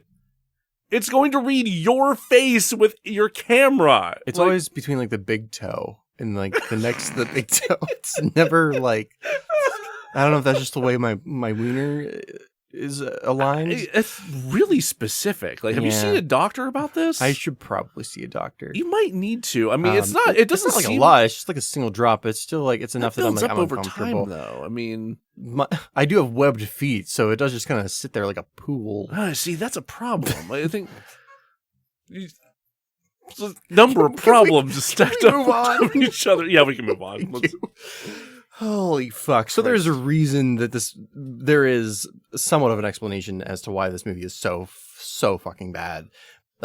One, people heard the idea for emojis being turned into a movie and they were like, oh man, let me make this movie. It'll be the monies. And a bidding war occurred. For what? For why? I have no clue. I just want just sit with that for a moment. While you go back and watch that episode of What We Do in the Shadows again, while you're applying for your third job so that you can make your car payments on time. Think about the fact that 3 studios entered a bidding war to purchase this. You did it? Great. Let's move on. I'm sorry to put piss between your toes as well, dear listener. Emoji, so you are the piss between my toes. I'm hearing that in my head to the tune of Wind Beneath My Wings. Right. Anyway, so it was Sony who won. Yes. Won. I think Universal? Quotes. I know. I'm pretty sure it was Warner Brothers and Paramount. Okay. I think. There were 3 big dummies. And one... Sony was the biggest. And one of them came out as King Idiot. And they were so concerned that the emoji was going to be phased out of existence that they fast-tracked the movie, giving it a 2-year production time, which, with that in mind, the CGI is actually pretty good. The CGI is not bad. I'll give them that. But that explains why the script is so... Dog shit? Because it Nonsense? feels like the first draft. This might be a first draft. It might be a first draft. I think I read TJ Miller saying somewhere that this is the fastest he's ever turned around a movie. I believe that. Yeah. I would wholeheartedly believe that statement. Jesus Christ. Oh, God. I had another thought about something that this movie just like fundamentally does not understand. And it's not technology this time, but I lost it. I can't think of what it was. Character development, Freitag's pyramid, feet. Man. It has feet. It adds feet to emojis, which is it does add feet to emojis. The hand emojis have abs. I hate it. Hey, Joe, did Emoji Movie deserve its accolades? Yes. Fantastic. Join us for Act 3, where we will not fix the movie, but we're gonna do some tinkering. We're gonna do some tinkering. You'll see what we do. I think this is gonna be fun. You're gonna enjoy yourself. All right, see you soon. Bye. Love you. Bye. Hey, welcome back to DeRazzled. It was really aggressive. Hey, it was, but I'm here for welcome it. I like back. This. I like the energy you're bringing into this third act. Hell yeah, let's do it. I think part of it's because I'm pretty much done talking about the Emoji Movie, and I'm going to talk about something I'm way more passionate about. But before we do that, I got a couple of suggestions for fixes for the Emoji Movie. Before we get into this new experiment that we're going to get into with this one. So I have a couple of suggestions for cast members, right? I imagine we're invoking... We are. So I'm not going to do the full explanation because we're not doing a full fix today, but we have a couple rules for the fixes. It has to stay relatively loyal to the original story arc. We can only recast 2 unless one of them is a just reprehensible, shitty human being. Right. The Jeffrey Jones rule, as was established in our Howard the Duck episode in season 1. Well, not quite a Jeffrey Jones. TJ Miller is not great. Content warning at this point for sexual assault allegations. So allegedly, TJ Miller sexually assaulted somebody he was in a comedy troupe with in college around 2001, if I'm not mistaken. Those allegations reemerged about 3 months after the Emoji Movie came out. So that was the big reason that he lost a bunch of roles and had his role in Deadpool 2 significantly reduced. As we also mentioned, he called in a bomb threat on a woman on a train, claiming that she had a bomb in her purse, and that caused 2 different trains to be stopped and searched because he quoted the number of one train, but turned out he was on a different train because, surprise, he was thoroughly intoxicated during this incident. So we've decided, for our freebie, I've decided to recast him with Seth Rogen, which is a bit of a no-brainer. It's kind of it's. I think in terms of like what they're going for with the character, it's kind of a lateral move. Yeah. I like that recasting. Mostly, I went with him because I want to see him interact with who I've replaced Handjob with. So in this non-remake redo, I wanted to have the kind of comedic relief emoji, which was previously the thumbs up. Or high five, right? High five, yeah. I'm like, well, what would be the least used emoji? Like, who has the most reason to want to not be itself? So I searched, what is the least used emoji? Good. Of the, like, humanoid, something that could possibly be used. Something you can actually get some emotion out of. Yeah, not like a flag. It's not going to be a flag or the eggplant, which also to note, a teenage boy is going to use the eggplant emoji, Sony. Yeah, unfortunately, I absolutely would have used the eggplant if it were unpopular, but it's not. It's not. Because it's the eggplant. Guys, I don't know if you know this, but the eggplant in emoji speak is a stand-in for a penis. What? It's true. You're telling me that people aren't just enthusiastic about eggplants? I like eggplant parmesan. And this is how I express my love of it. So the worst, the one that's used the least, that is humanoid, is the creepy smiling baby with wings. Oh no. And oh no. because, and I'm looking back at old Jack and I'm like, why did you feel like you needed to be kind and not go with that? Because current Jack, didn't go with that? Me in this exact moment, I'm like, no, I absolutely would have gone with that. I didn't though. I'm amazed. Was the second least used, which is the they call it the ogre mask, but I recognize it as like the Ioni.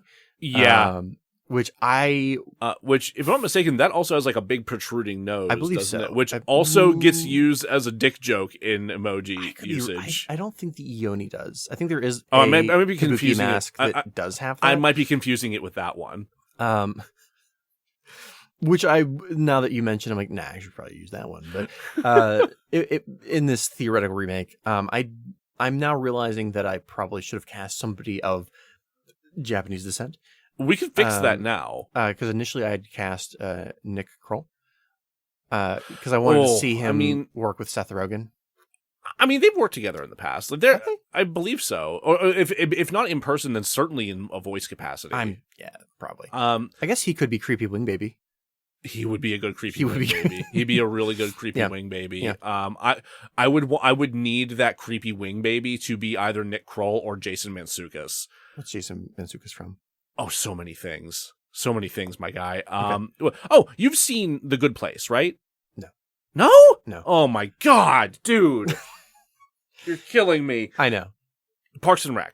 Yeah. Yeah. He is the shitty perfume magnate or CEO. I probably know him to see him. I'm trying to think. He has a penchant for playing just absolutely disgusting characters. So you would love him. Oh, him. Jack just looked up Jason Mantzoukas. I recognize him from Close Enough. I'm not familiar with Close Enough. It's an animated show on HBO by the same dudes who did, what's the cartoon with the blue jay and the raccoon? Regular Show. Yeah. Oh. It's like, if they... Not that the regular show doesn't have its moments of maturity. Plenty of them. But it's like if you're allowed to actually just do like an adult show. Yeah. He plays the roommate to the married couple. Perfect. Yeah, that sounds like exactly the role they would cast him in. They just draw him like that too. Like he just looks like how he is. Let's change the character of the ogre to the winged baby. Okay, I think that's a good call. I will use the Ioni mask at some point in the future. Absolutely. For Jailbreak, I kept Anna Faris, but I changed her character to be more of her character from The House Bunny, mixed with Reese Witherspoon from Legally Blonde. So very smart, but still maintains some of the femininity of a princess. Okay. Especially considering that the whole Jailbreak thing, as we mentioned, doesn't make any fucking sense. Nope. An emoji can't be a hacker. Nope. Smiler I kept as Maya Rudolph. I just assume our draft will not suck and she'll be able to do her fucking job. Yeah, absolutely. And also, I need to congratulate you for just a second. We've gotten this far into it, and not once did you refer to Jailbreak as jailbait, as I heard a lot of other fucking podcasts do. 1, didn't occur to me to do that. 2, that's gross and I wouldn't have done it anyway. Good. It is a stupid fucking name. It's a stupid name. I think I was too wrapped up in handjob to. Oh, you know what? That's the other technological thing that I couldn't think of. Jailbreaking is an actual thing. You jailbreak your stuff. No, it's specifically it's a phone thing. You jailbreak your phone so that you can use it on other services or use it in ways that are not intended by your provider. Huh. Yeah, like like back whenever like iPhones were only available on Verizon or whatever, sure. or only on AT&T, you could jailbreak it to make it usable on other services. So if you wanted to use like an iPhone on Ting or whatever, don't know what that is, but I get the concept. It's a very cheap service. It's fine. Yeah, it's interesting. The concept was the important thing. That makes more sense now. Yeah, I doubt any 8-year-olds were going to get that reference. No, whatever. And then lastly, I recast Alex with, and I'm going to fuck up his name, Gatton Matazzaro from Stranger Things. Gatton Matazzaro. Yeah. I think you got it right. Yeah. Or it's either or is it Gayton? I always forget if it's Gatton or Gayton. Not important. Yeah. I like that. Yeah. Yeah. Who played him in the actual movie? Who played Alex? I don't think it was anybody of note. Just some kid. Yeah. All right. But in this theoretical version, I would want to make the connection between Gene and Alex a little bit more clear. Yeah, I think that's one of the biggest falterings I think of this movie is that like what's happening in the real world is almost completely inconsequential because like even down to like I'm going to have my phone wiped. Like, well, why does anyone fucking care? They're emojis. It's not going to actually hurt them. All that Alex is like the external threat in a movie. Like, oh, he's a plot device. Yeah. Whereas I think you could make both characters stronger by saying like they're both going through their awkward growing phase. Yeah. I think there's room for parallels there that would strengthen the narrative of what's happening inside the phone and actually make what's happening outside the phone matter beyond like this teenager getting a date. It's kind of real fucking obvious, and I don't know why they didn't do it. It's painfully obvious. Good Lord. Some changes. Again, this is a first draft. This movie had to have been a first draft. Some production things I would change. The people would be live action. Oh, interesting. And the emojis would, they would be CGI. Oh, so that's you pulling from Osmosis Jones. Oh yeah. And I guess the Lego movie as well. Yeah, but not quite this. They kind of, that was like a reveal. That was kind of a reveal. Yeah. Spoilers like, for the Lego movie, I guess. Yeah. The emoji feelings turned up to 11. So for example, the devil, super evil. Shit, fucking disgusting. Yes. There's our Nick Kroll. Oh my god, no, that's how it's Nick Kroll right there. That's an extra recasting though. Yeah. What was the guy you just told me about? Jason Mantzoukas. We'll bump him up to baby. But we've used all of our recastings. Right. Yeah. Because it was because you recast High Five and you recast Alex. Yeah. Yeah. So yeah. Yeah, so that got rid of our actual, and then we used our freebie. We used our freebie because obviously, so which means Patrick Stewart just gotta get real dirty. He wanted a challenge, and we're gonna fucking give it to him. I said, give this man something really fucking weird to do. I beg of you, people, learn what weird means. Let's show him. Are we gonna go like scatological? He's poop. I guess, and he's inherently scatological, isn't he? He's poop. There's nothing more. Jack. Sad is the saddest.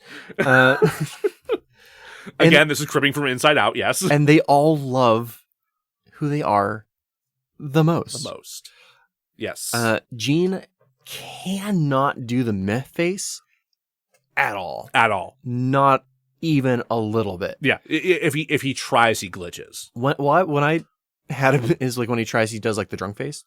Oh, that's good. And I reference Arnold Schwarzenegger doing a smile in Terminator 2 as far as the degree of awkwardness. I like that. I like that a lot. Themes are, accept who you are, don't care what others think. And that's really it because steal Sony movies and burn down the system. No, don't actually do that. Don't come for me, Sony. Could we fix this movie? Absolutely. We've fixed worse. We've fixed harder. We have. Even if that occasionally involves making a sequel that deletes the movie from existence. You're welcome. But that doesn't interest me for this particular movie because it would basically be a page one rewrite, and a lot of what's wrong with it is the dialogue and the jokes. Yes. And I'm not... Tony, you're not paying me. No. So I'm not rewriting your entire fucking movie so that an Emoji 2 can come out and I get nothing.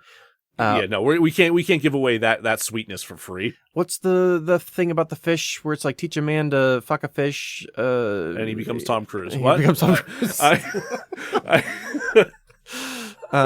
He becomes Tom Cruise for a day, eat a man with some fish, he becomes Tom Cruise for a year. What's happened?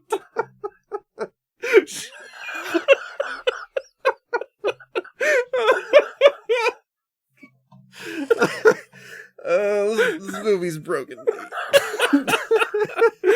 Oh, good Lord.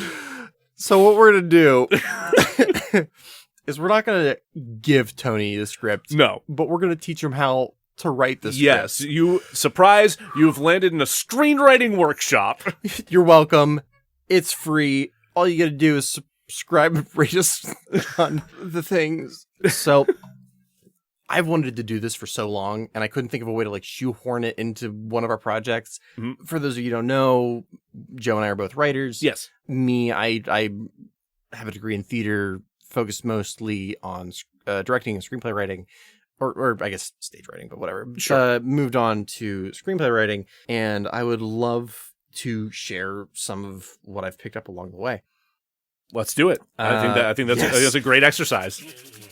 Right out the gate, I follow the hero's journey more or less. That's not for everyone. It can become formulaic. I mean, it is a formula. It is a formula, so it I guess it should.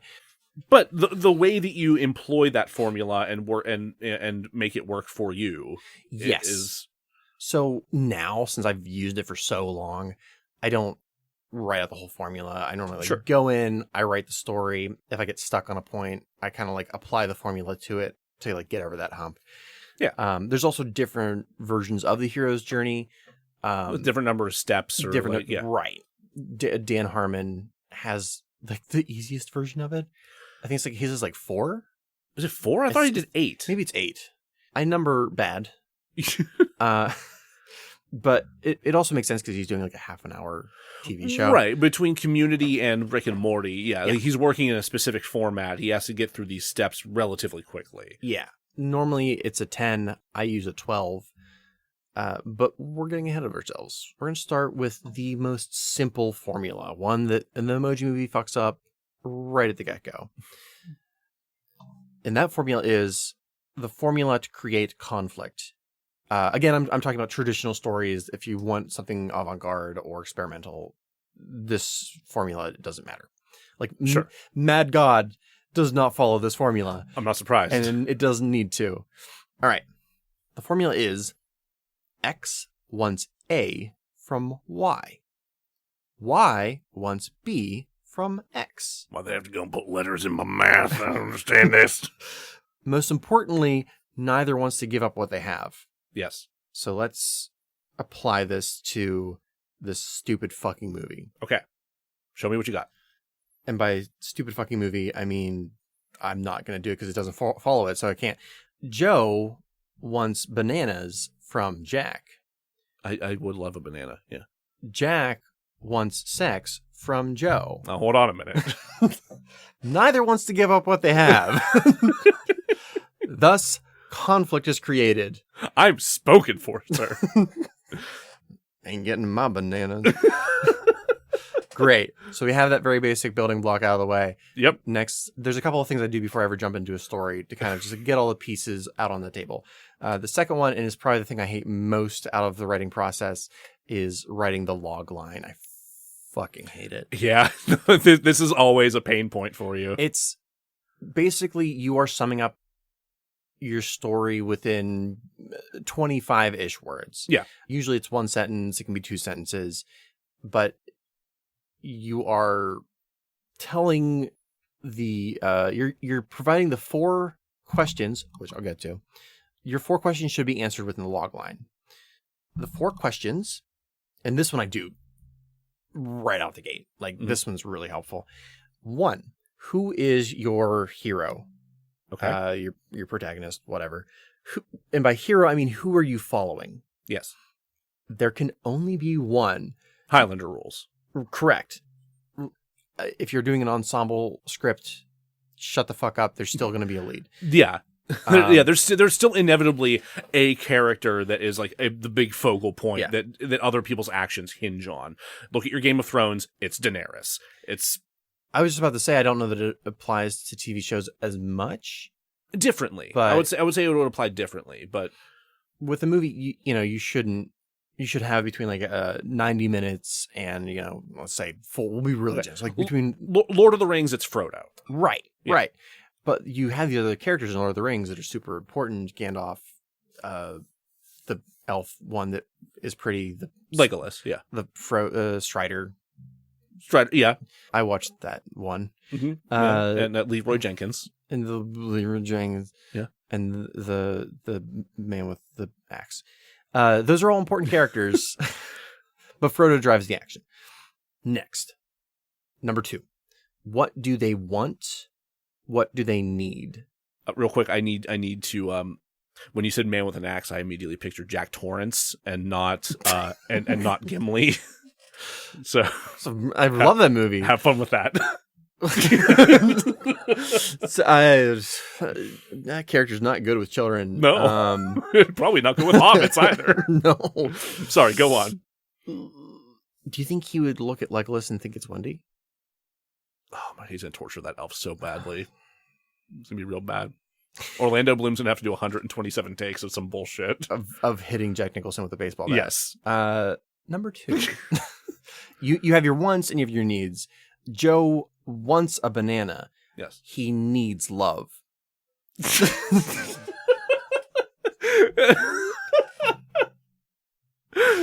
Okay. Oftentimes, to create inner conflict with your protagonist, you want those want and need to conflict. To get love, you can't get that banana. You're gonna have to give up that banana to get the love. I don't know if that tracks, but for the sake of the example, let's roll with it. Yeah. Number 3, what obstacles keeping them from getting that goal? What is keeping Joe from getting that love banana? I'm so angry. And then lastly, number 4, what's at stake? If Joe doesn't get that love banana, what does he lose? I die? You die. Yeah, you're right. Yeah. Okay, good. I passed the test. With Frodo, I actually don't know this one. I don't know the story well enough to apply it to the 4 Questions of the Lord of the Rings. I mean, I guess on a most basic level, he needs to destroy the One Ring. If he doesn't destroy the One Ring, the big bad evil guy comes back. So what would his want be? Because I feel Samwise. I think it might be reversed. I think he wants to get rid of the ring, but he needs the friendship of Samwise. Friendship. That's the part I was thinking. Yes. Typically, your want is external and your need is internal. Okay. Yeah. The stakes would be. Oh, so he wants to save the world, but he needs. He needs the comfort of home and companionship. Yeah. The obstacles, there are many. The stakes being that he will be a sad hobbit. I don't know this story. Or dead. Yeah. Probably dead. Mostly dead. Yeah, I guess because without companionship, he would have died. Oh, several times. Yeah. If he didn't have his lovely himbo friend, just can hobbits be himbos? Oh yeah, sure. Why not? For sure.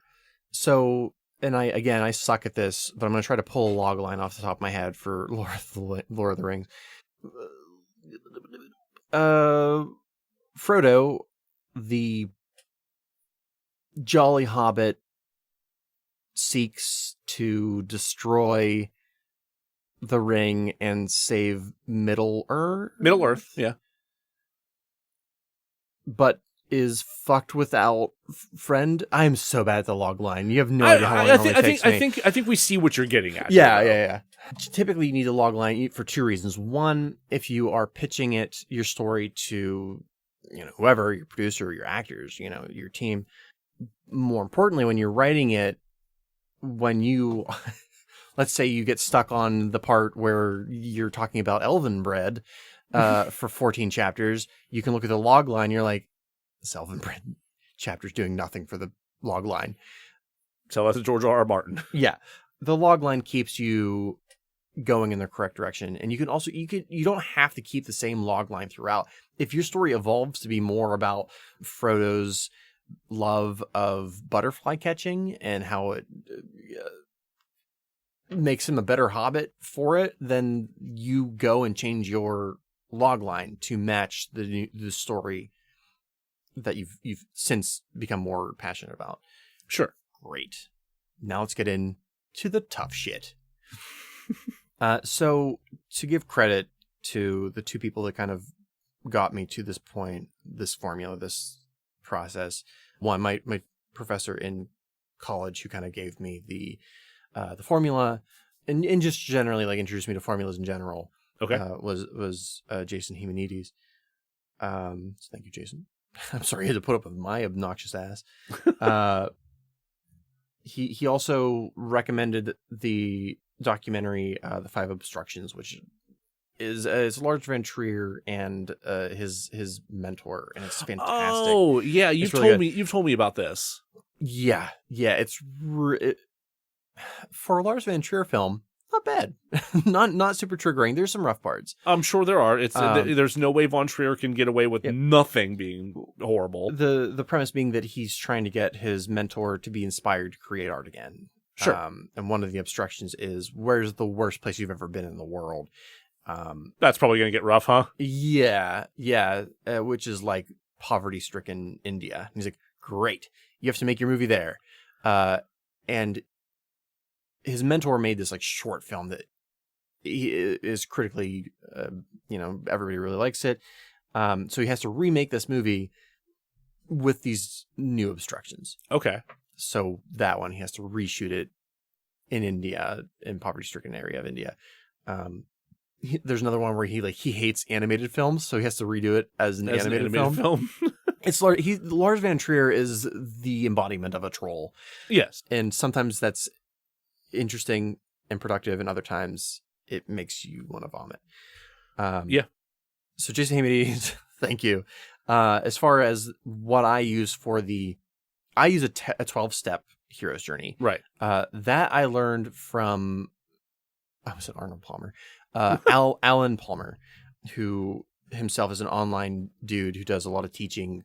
A lot of what I'm covering today is based on what he's done. He has like pages and pages and pages and pages of this shit. I'm doing the 101 version of that. Okay. So he himself bases his hero's journey off of Vogel and Joseph Campbell. Of course. For those of you who don't know, the hero's journey was the name given to the reoccurring formula that can be seen in a lot of ancient stories. The monomyth. Yes. I think that's what Campbell referred to it Correct. as. Yeah, and that's been the backbone of some of the biggest pieces of literature and film that we've seen over history. Like it is the reason we have Star Wars. Yes. Yeah. So, and I guess if you don't know, film tends to be written in 3 acts. Yeah. And when you apply the hero's journey to those 3 acts, you have Act 1, the world, Act 2, the other world, the new world, and then Act 3 is the return. This can either be very literal, like with Star Wars, or it can be emotional. And you'll understand that in a moment. So when you start at the movie, you have your protagonist. We're going to name him James Corden. Why? He is incomplete in some way. James Corden? Yes. Yes. He, I'm trying to think of like a really good like example of a story that everybody knows. So in Star Wars, you have Luke. Yeah. Luke is incomplete in that he feels lost. He feels stagnant in this dust farm. Yes. On this shitty desert planet that everyone hates. Correct. So you want to get like right out the gate, you want to show like what is it that your protagonist does not have that's keeping them from being a complete person. Water and freedom. Water and freedom. Then in step 2, we're still in first act. Yep. The world. He is unsettled in some way. Something causes him to be knocked out of that incomplete but comfortable zone, which would be the discovery of, for Luke, the discovery of the hologram of Princess Leia. Right, yeah, it's his encounter with the droids. Correct. Learning of that and then realizing there's an Obi-Wan Kenobi out there that he has to find. Yes. I think that's commonly referred to as like the call to adventure or some shit. But yeah. I prefer a simplified version so that it's more malleable and so that I don't get the same exact story every time. It's the Hey Dingus. Yeah, yeah. Well, not yet. We're not at the Hey Dingus. But okay. We'll get there. Okay. So he sees the hologram of Princess Leia, and Obi-Wan's like, well, you got to go do the... I kind of does like my Obi-Wan kind of sounds like John Lennon. He's like, you got to go save this princess. And Luke's like, no, I can't do that. So he's resistant. Mm-hmm. Obi-Wan then encourages him. He's like, that's your uncle talking, you absolutely can. Then finally, and I guess spoilers for Star Wars: A New Hope, his aunt and uncle are crispy fried. A little overdone. A little overdone, and he becomes committed to the journey. Yes, because his home has been destroyed. Yeah. His family has been murdered. Yes. And now he just has this old man in these tin cans. Yeah, again, I don't know the Lord of the Rings well enough to say, like, Frodo's journey from being incomplete to committed. Not important. Let's just, Right. fuck Lord of the Rings. Let's keep going with Star Wars. Once committed, you leave Act 1 and you leave the world. So he's now entering into the unfamiliar, which is, you may guess, disorienting. Yes. Which is step number 6. The character's disoriented. In this portion, it's really fun to have him figure out, like, who are my allies and enemies. And this is your Mos Eisley Cantina. This is your Mos Eisley, like, obviously we've all seen Star Wars a million times. So we know that Han Solo's a good guy, but if you're just entering, especially the original cut of the film, yes, you don't know if Han and Chewie are villains or not. You know, Han just shot a guy. Chewie's a big... It's literally why it's important that Han shoots first. Yeah. Narratively, it's more effective to have Han shoot first. Yeah. Shut the fuck up, George. Yeah. I'm sorry. It's a complicated relationship, George and I. It's a complicated relationship with everyone and George. it's everybody knows. You could not be more disoriented than the cantina at Mos Eisley with the various aliens, various languages. It's dangerous. Almost getting his ass kicked and then watching a guy's arm get cut off. He sees 2 people get murdered in front of them. He sees racism toward droids. Yeah. Just it's great. It's wonderful. I think Star Wars is a really good example for the 12 steps up until maybe the last act. It gets a little muddied. Okay, I mean, we can touch on that. Yeah, which will. After being disoriented, they become inauthentic, and a lot of stories miss this step. This is when your protagonist does something that is against their core beliefs. There's a gap between how the character presents himself to the world, their identity, and who they really are, their essence. Luke's kind of a rough character to do this because he stays pretty true. Yeah, to who that's he is, the thing. Luke doesn't really do this. Unless you count his kind of petulantness, because he gets kind of shitty with Han early on. Yeah. I'm trying to think of maybe in like the Death Star when they're in the control room trying to figure out what to do, but no, he's pretty much all set to go find the princess. Yeah.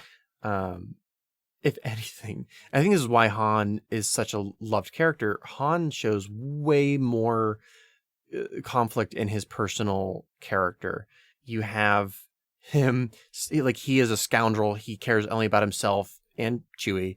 Of course. So the way he's presenting himself is, no, I only care about money and that's it.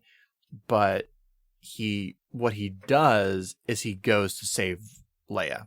Yeah. So he's showing an inauthenticness to the way he presents himself. Which brings us to step number 8, where the protagonist is confronted, which is when somebody close to them calls them out on their shit. Mm-hmm. With Luke, that doesn't really happen. With Han, that would be the scene on Yavin 4 where Leia's like, yeah, all you care about is money, huh? Or I think Luke actually calls him out.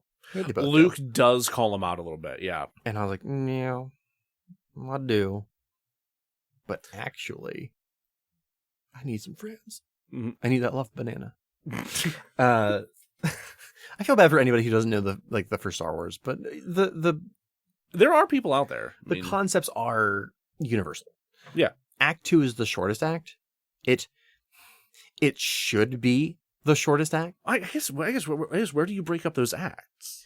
It's a little difficult with Star Wars. I tend to end Act 1 with them arriving at Mos Eisley. Okay. Because the protagonist storyline doesn't quite apply completely to Luke, I tend to mark it at the end of them arriving at Yavin 4, and then the rest would be Act 3. But in that case, Star Wars Act 2 is kind of long. Yes. I think the pacing in Star Wars is really good. It's still trying to be a blockbuster movie There's still scenes that, like, narratively you could get rid of them and it would still work. Sure. I mean, don't, because they're cool. But if you're trying to stick to the formula, you don't really need a lot of the fights in space against the TIE fighters in the middle. That does kind of eat up a bunch of time. Yeah. You don't really need that. George just wanted to play with his models. But it's fun. Like, it is fun. Like, yeah. You don't need that for Luke's story. You do kind of need that to build Han's story. True. And I think that's kind of the way, like, you're kind of displaying exceptions that prove the rule in a way with these formulas. Like, there are ways to do things differently, but still have that core formula at the heart. Like, once Luke is in the Millennium Falcon, his story is basically on pause until he gets into an X-Wing at the end of the story. Yeah. I mean, like, there's still stuff happening to him, but his internal story is on pause. I think with the exception of watching Obi-Wan go down. Yes. You could argue that, and we'll get to this in a moment, that is where he... What's the word? That's when he becomes, like, his desperation. But I would argue that actually comes later. It's still an important moment because you take away his safety net. Like, Obi-Wan or Ben was his safety net, and now that that's gone, he kind of has to fly on his own. Okay. But the time for personal growth goes from Luke to Han. Yeah. Leia's fine. Leia's fine. We don't really get as much development. Yeah, there's not really development to be had for her in the first movie, which is fine. That's fine. Yeah. Like she is a strong whole character in that context. Yeah. The way that Carrie Fisher portrays Leia as, like, a fuck you, basically. Just like constantly has a middle finger out. The most Carrie Fisher, you might say. Yeah. Works really well for her. Yeah. So anyway, if we were to follow the formula entirely, and again, I want to stress that you don't have to follow the formula exactly. They're guidelines. Yeah. You should learn the formula so that when you do get stuck, you can say, like, oh, I kind of goofed. Like, when I was writing American Curse, I got kind of stuck in the late second to third act. And again, I didn't write exactly to the formula. I kind of, like, roughed it. And then when I got stuck, I was like, okay, well, this is this part. This is this part. Oh, I didn't do this with this character. And I could adjust it and get the story back on track. Yeah, so you had a roadmap that allowed you to kind of do those things. So then you know how you can course correct those things, and you know when you can break things. Yeah, and have that work to better effect. Like, I know, like, we're saying that Star Wars doesn't follow the formula to the T, but it still works. It still works, yeah, because it's still operating with that formula at its center, and Lucas is a very studious follower of Joseph Campbell, so he knows the ways in which he can break the formula and still be working with the formula. Yes. So once confronted, we enter the third act, and that's what is typically referred to as the return home. I don't like calling it that. But it's classically referred to as that. For a contained story that is not going on to sequels or is not episodic in nature, then it can be an effective way to refer to it. But most of the time it doesn't mean that literally. What it means is your hero, we learned about them in Act 1. Act 2, we got to see them go through their struggle. And then in Act 3, you bring them back to the start to see how they've changed. Yeah. A lot of times that just means emotionally we're returning home. And you start that with step number 9, which is reborn. They've had their beliefs put to the test. They have been reborn as a better version of themselves. They feel really good about themselves after having done this. For example, if your character was a coward, they are now brave. Right. Or if your character was a student, you're stepping up to take on a more active, maybe not leader or teacher role, but you're stepping up to apply what you've learned, which I think is kind of where Luke is at whenever we get to the Battle of Yavin. Yes. Like, he's learned all these things about the Force, about starfighting, about so on and so like forth. confidence. Yes, Yeah. and now having watched his new mentor fall, he is stepping up and taking the opportunity to put those lessons into action against the Empire and the Death Star. He is now becoming the hero. Yes. Which brings us to step number 10, which is when he is desperate. Something terrible happens that causes the hero to make a choice between what they want and what they need. Usually, again, it's a choice between the material and the emotional. For Luke, I think this is probably when he has to choose between, it's kind of silly, but between using the targeting computer. I knew that's what you were going to say. And the Force. Because he's just witnessed a bunch of his compatriots, wingmen, his wingmen in Red Squadron get shot down by the Empire. He knows Vader's on his tail. He knows he's in a situation where he's very likely to die, and suddenly his mentor's voice pops into his head. Yeah. So it's either do the thing that I know that I've been asked to do, or follow my gut. Try it my way. Try this other thing that I know Ben wants me to do. Go with my new belief, the Force. Yeah. Or stay with the real version, the real world. Stay with the tangible or accept the intangible. Yes. Yeah, that's a good way to put it. Yeah, and he knows either way there's a strong chance he's going to die. There's your desperation. Yes. Which then goes to step 11, where he is decisive. Your protagonist is decisive, which is when Luke chooses to use the Force. You give the hero what they want. They want it at the beginning of the movie, which is for them to have a purpose beyond being a water farmer. Yeah. They must prove to us that they are truly the hero that they claim to have become. So you can you show Luke in Act 2 as a hero, like he's doing heroic things. Yeah, he's the one who rushes to Leia in the detention center. He is the one calling out to 3PO to stop the trash compactors. Like it's yes, it was my favorite part as a kid. It's great. And if we're going to look at Han, this is when Han returns to assist with the destruction of the Death Star. Yeah, where he comes to his moral senses. Yes, and then the final step. Complete. Your hero's complete. They've gone through all of their shit and they are now secure in whatever they've become. Again, like, it's not that you can't have a story where the goal is to get a material thing. It's just a stronger, more pleasing story to have it be maybe material, but also to show a change in the character.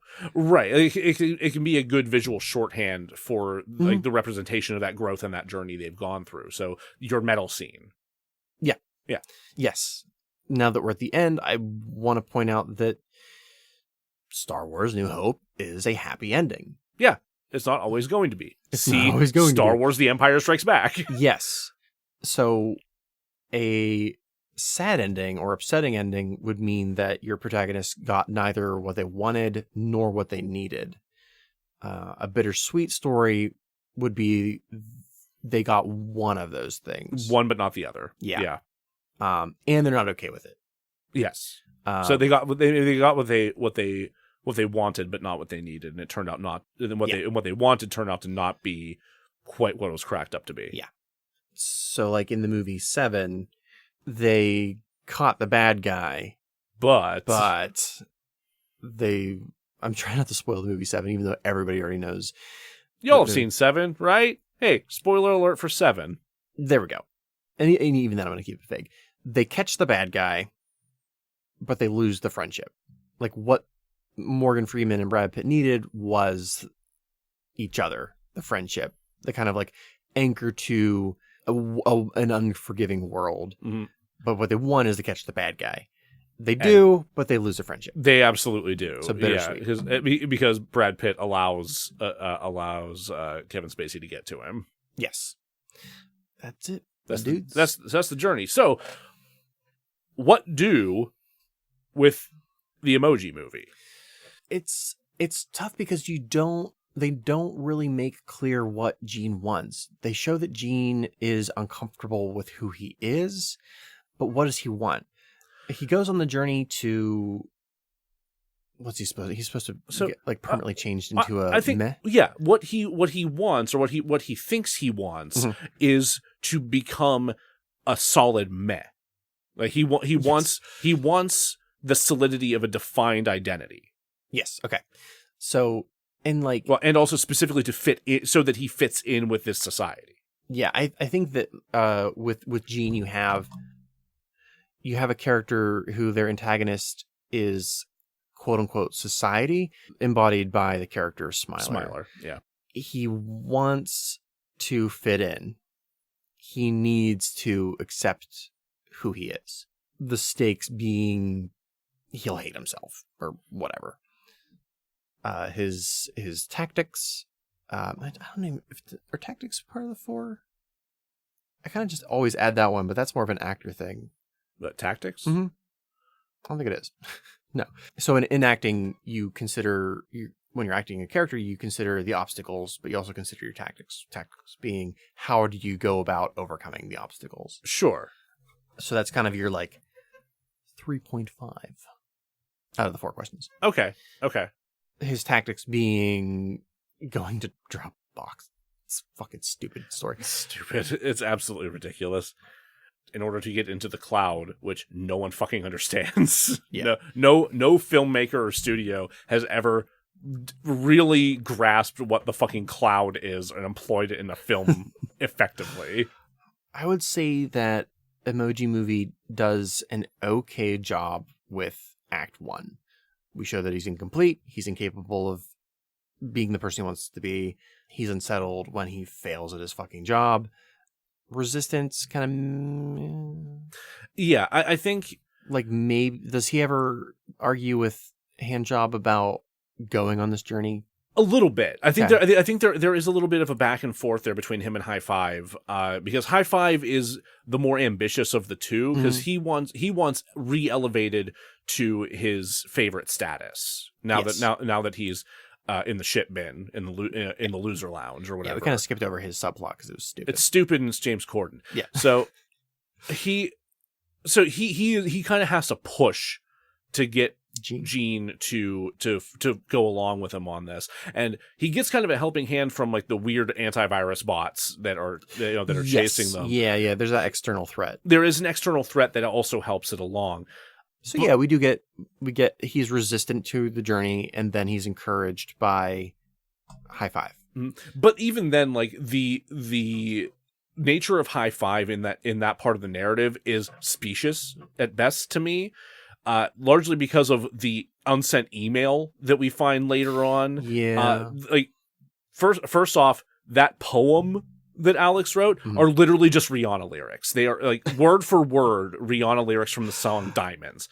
And I thought that whenever I watched the movie, I was like, that sounds really fucking familiar. And I looked it up, and it is sure enough like a verse line and a chorus line just jammed together so that it's not sequential couplets. I hate it. Yeah, it sucks. But the idea that he would end that email with a high five is also dumb, because it shows that both the writers and Alex don't understand how emojis work. I think we can all agree that Alex doesn't deserve love. Not from Addie, at the very least. Addie deserves better. Addie deserves better. So applying point here. Gene's journey to the hero's journey, Gene's resistant. He's encouraged. I would say that not so much by the bots yet. Sure. But he's encouraged to, like, maybe because of the threat of death, disappointing his parents, handjob, he's committed. When he leaves the Textopolis. When he leaves the texting app and they get into the broader world of the smartphone. Yeah, that's when he's committed to the journey. Yes. He's immediately disoriented in Mos Eisley / Pirate Bay. Yes. And also, who wouldn't amongst all of these all these viruses, trolls, and product placements? Yeah. Yes. I think he is we're trying to force a formula on a film that didn't do it.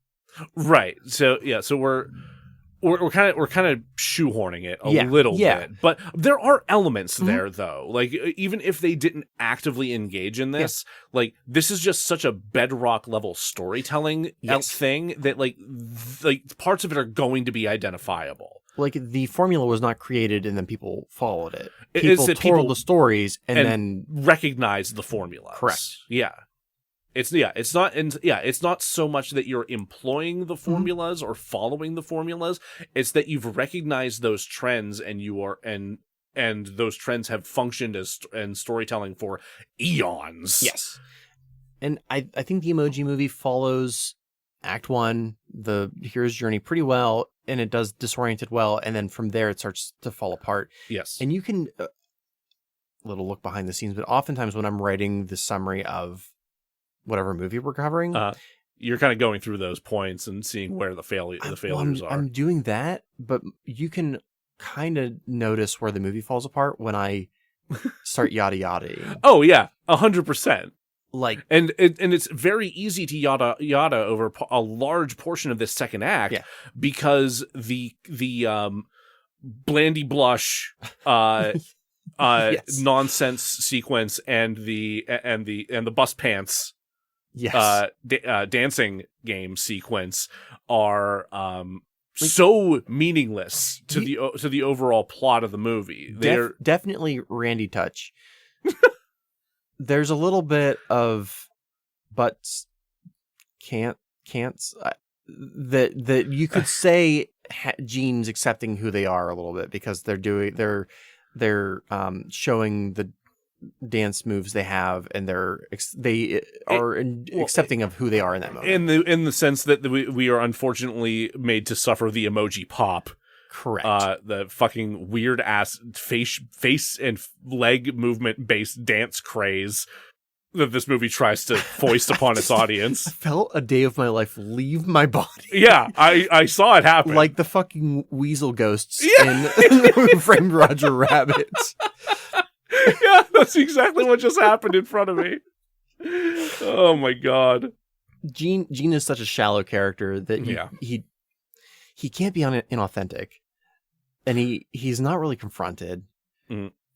He gets he's not reborn. I mean, yes, he eventually is like, I will save the Textopolis, and therefore it's obnoxious. You can see very clearly that they have the big chunks down, right? Like they have Act 1, the world. You have Act 2, the outer world, the new world. Yeah. And then he literally returns home. Yeah.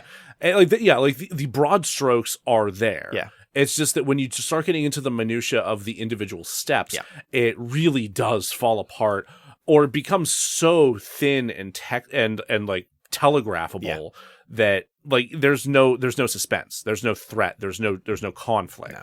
Like you know, like you see the little bits and pieces of where it's headed. It's entirely too predictable and just without any real stakes. Like even aside from the fact that it's a children's film and it's going to turn out okay because children's film, like even beside that, it is like just following the breadcrumbs that the story tries to leave for you, which is not working with a lot of bread to get those crumbs. No. And he really should have paid a little bit more attention to the movie that inspired him, Toy Story. Yes. Where you have Woody, who is a three-dimensional character. Yes. Who does inauthentic, shitty things, and who grows as a character. Yeah, like it's him giving into his jealousy and his need to be loved by Andy that spurs the entire adventure outside of the house.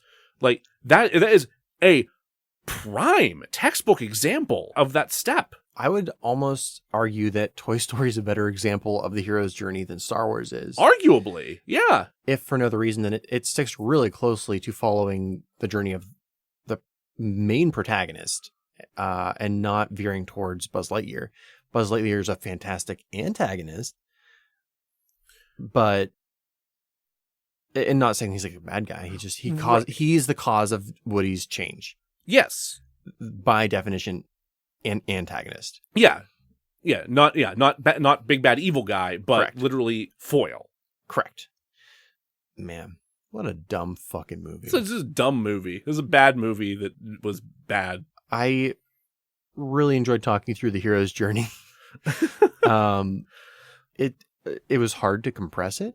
So how, I guess, how do we, I guess, in what ways would you apply this to better effect in the Emoji Movie? Like, if like in a theoretical fix, like what would that look like? So if you came to me with this first draft, right, which would be the movie, yeah, I would write down what works, which we do every episode, and then throw away everything else, which would be a page one rewrite. And that's why I didn't want to do it. yeah, it's a fair point. The character of Jean is not conflicted. I guess from the just a very foundational level, who's your protagonist? Is it Jean or is it Alex? So Batman. So when you're telling a Batman story, that is an actual Batman story, not like Batman 89 or Batman Returns, who I both love but are not. Oh, it's completely different. Yeah. You want your secondary characters to show something about your protagonist. Yeah. So if Jean is your protagonist, which he's on all the fucking posters and all the fucking trailers, Alex needs to tell us something about Jean. And he really doesn't. He doesn't, but he could easily have. Yeah, very much so. Because Alex is going through the awkward steps of learning how to be social in high school. Jean is learning how to navigate society as essentially an adolescent. Yeah. In the emoji world. I hate that I'm using any of these words. So when you show Alex failing, you show Jean failing. When you show Jean trying to do something, you show Alex trying to do something. Interesting. Okay. So you more thoroughly parallel what's going on between the two of them. Mm-hmm. And if you want to get real crazy, you have them try for the same goal in different ways. And since it's Jean's story, you would have Alex succeed and you would have Jean fail. Interesting. Yeah. Yeah, that's it. That word, interesting. This movie is not. So, I gotta say, when you were starting to go through that last bit there, I thought you were going to say you have Jean, instead of saying Jean and Alex do similar things or have a different outcome. I thought you were going to say, but Jean and Alex Freaky Friday and switch places. But that would have been way more interesting, especially if it was live action, and especially if you had Gaten Matasaru. Yeah, because he's funny and a good actor and kind of an emoji, kind of a living emoji. But instead you fast tracked an idea because you thought emojis were going to die, which is also bonkers. That was the thing I forgot. No, that's a bonkers complete misunderstanding about how language works. Yeah. And like emojis as a part of our language are not like this just trend that's just going to go away, because they're essentially pictograms that accentuate the language that we use on a daily basis. They are not their own language. They are not this thing that's just going to burn out or it's going to pop up and then burn out and disappear or like slowly fade away. Like, no, they're going to stick around as long as they are useful in terms of our already existing language. What you could argue is the slang definitions of certain emojis. Like, would not be surprised if the eggplant emoji is swapped out for a different emoji as far as meaning a penis. People just find different ones. Or, you can cycle through a bunch of dicks. So, like, if you, in this movie, were to present the eggplant as a penis, that might not age after a couple of years. But emojis as an entire concept, I think you're safe. Yeah, for real. Like, what a wild thing to think. Just... I hope this has been enjoyable, audience. I hope you've enjoyed our walk through the hero's journey. I really enjoyed it. If this is something that you found interesting, let us know. Again, I just did like a really quick 101 on hero's journey and story structure. Yeah, I mean, there are entire like college courses built around this idea, basically. There's entire majors. Yeah. I had one of them. Yeah. Kinda. I'm excited for what we have going on the rest of the season. Do you want to tell them a little bit about how we're switching up the order? Yeah, I think I talked about this a little bit in the last deleted scenes episode, but yeah, we can talk about it again real quick here. So again, thank you for listening to this episode. I hope you enjoyed it. The next episode is going to be a second unit episode. So much like in the first season, we're going to have second unit episodes, but they're going to be much more frequent this season to help space things out and give us some additional stuff to talk about. And they're going to be more thoroughly researched and topic driven than just what them superheroes do. Right. Or how we not have Chris Pratt be Mario. So, yeah, so we are going to be delving into a number of different topics, including some of the finer other categories besides Worst Picture at the Razzies, delving into the idea of the Razzie Redeemer Award a little bit, some other Razzie critiques, and also some other things related to just film culture as a whole. Mm-hmm. And the first way we're doing that is through a series that explores development hell.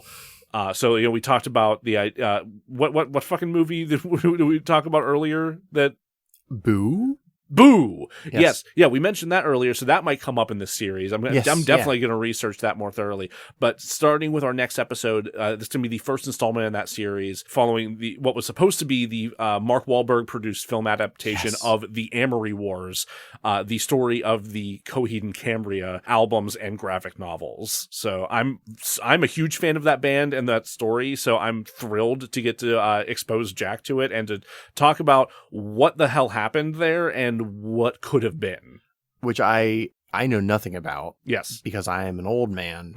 But if you ever want to talk about Herb Alpert and the Tijuana Brass, I'm your man. Great graphic novels for Herb Alpert. Oh man! But I am excited, especially because I don't know how Mark Wahlberg fits into this puzzle. I'm not sure Mark Wahlberg knows how Mark Wahlberg fit into this puzzle, but yeah. On top of that, we're going to have our classic DeRazzled flavor, where we cover Razzie-winning movies and we fix them. We have a bunch of really good ones slated for this season. We're going to be even though we said we weren't going to, we are going to come back and do a sequel to 50 Shades. We're going to do 50 Shades Darker at some point. Bring back our community pervert Belinda for that. We're going to be doing Mommy Dearest this year. We're going to be doing Xanadu. Xanadu with Caleb from Making a Martini. Yeah, we're going to be doing Friday the 13th for Halloween this year. There's a bunch of cool stuff on the slate, and we're thrilled to be back and doing this again, and we can't wait for you guys to see what's in store. So follow your dreams, go after that banana love, maybe shake it a little bit before you stand up so you don't get like pee between your toes. That, if there's anything you took away from this episode, it's just it's the little things that prevent you from getting pissed-toe. Maybe it's awkward if you've always had a penis. Maybe take like a single panel of toilet paper and dab it. Just a dab. Just a little dab. It's not weird. It's not emasculating. No. And it prevents piss-toe. It prevents piss-toe. The societal scourge that we're all familiar with. This episode brought to you by the Committee for Piss-Toe Eradication. Good night, everybody. Good Lord. Oh, wait, we gotta do the thing that I always forget to do. So thank you, everybody, for sticking with us here.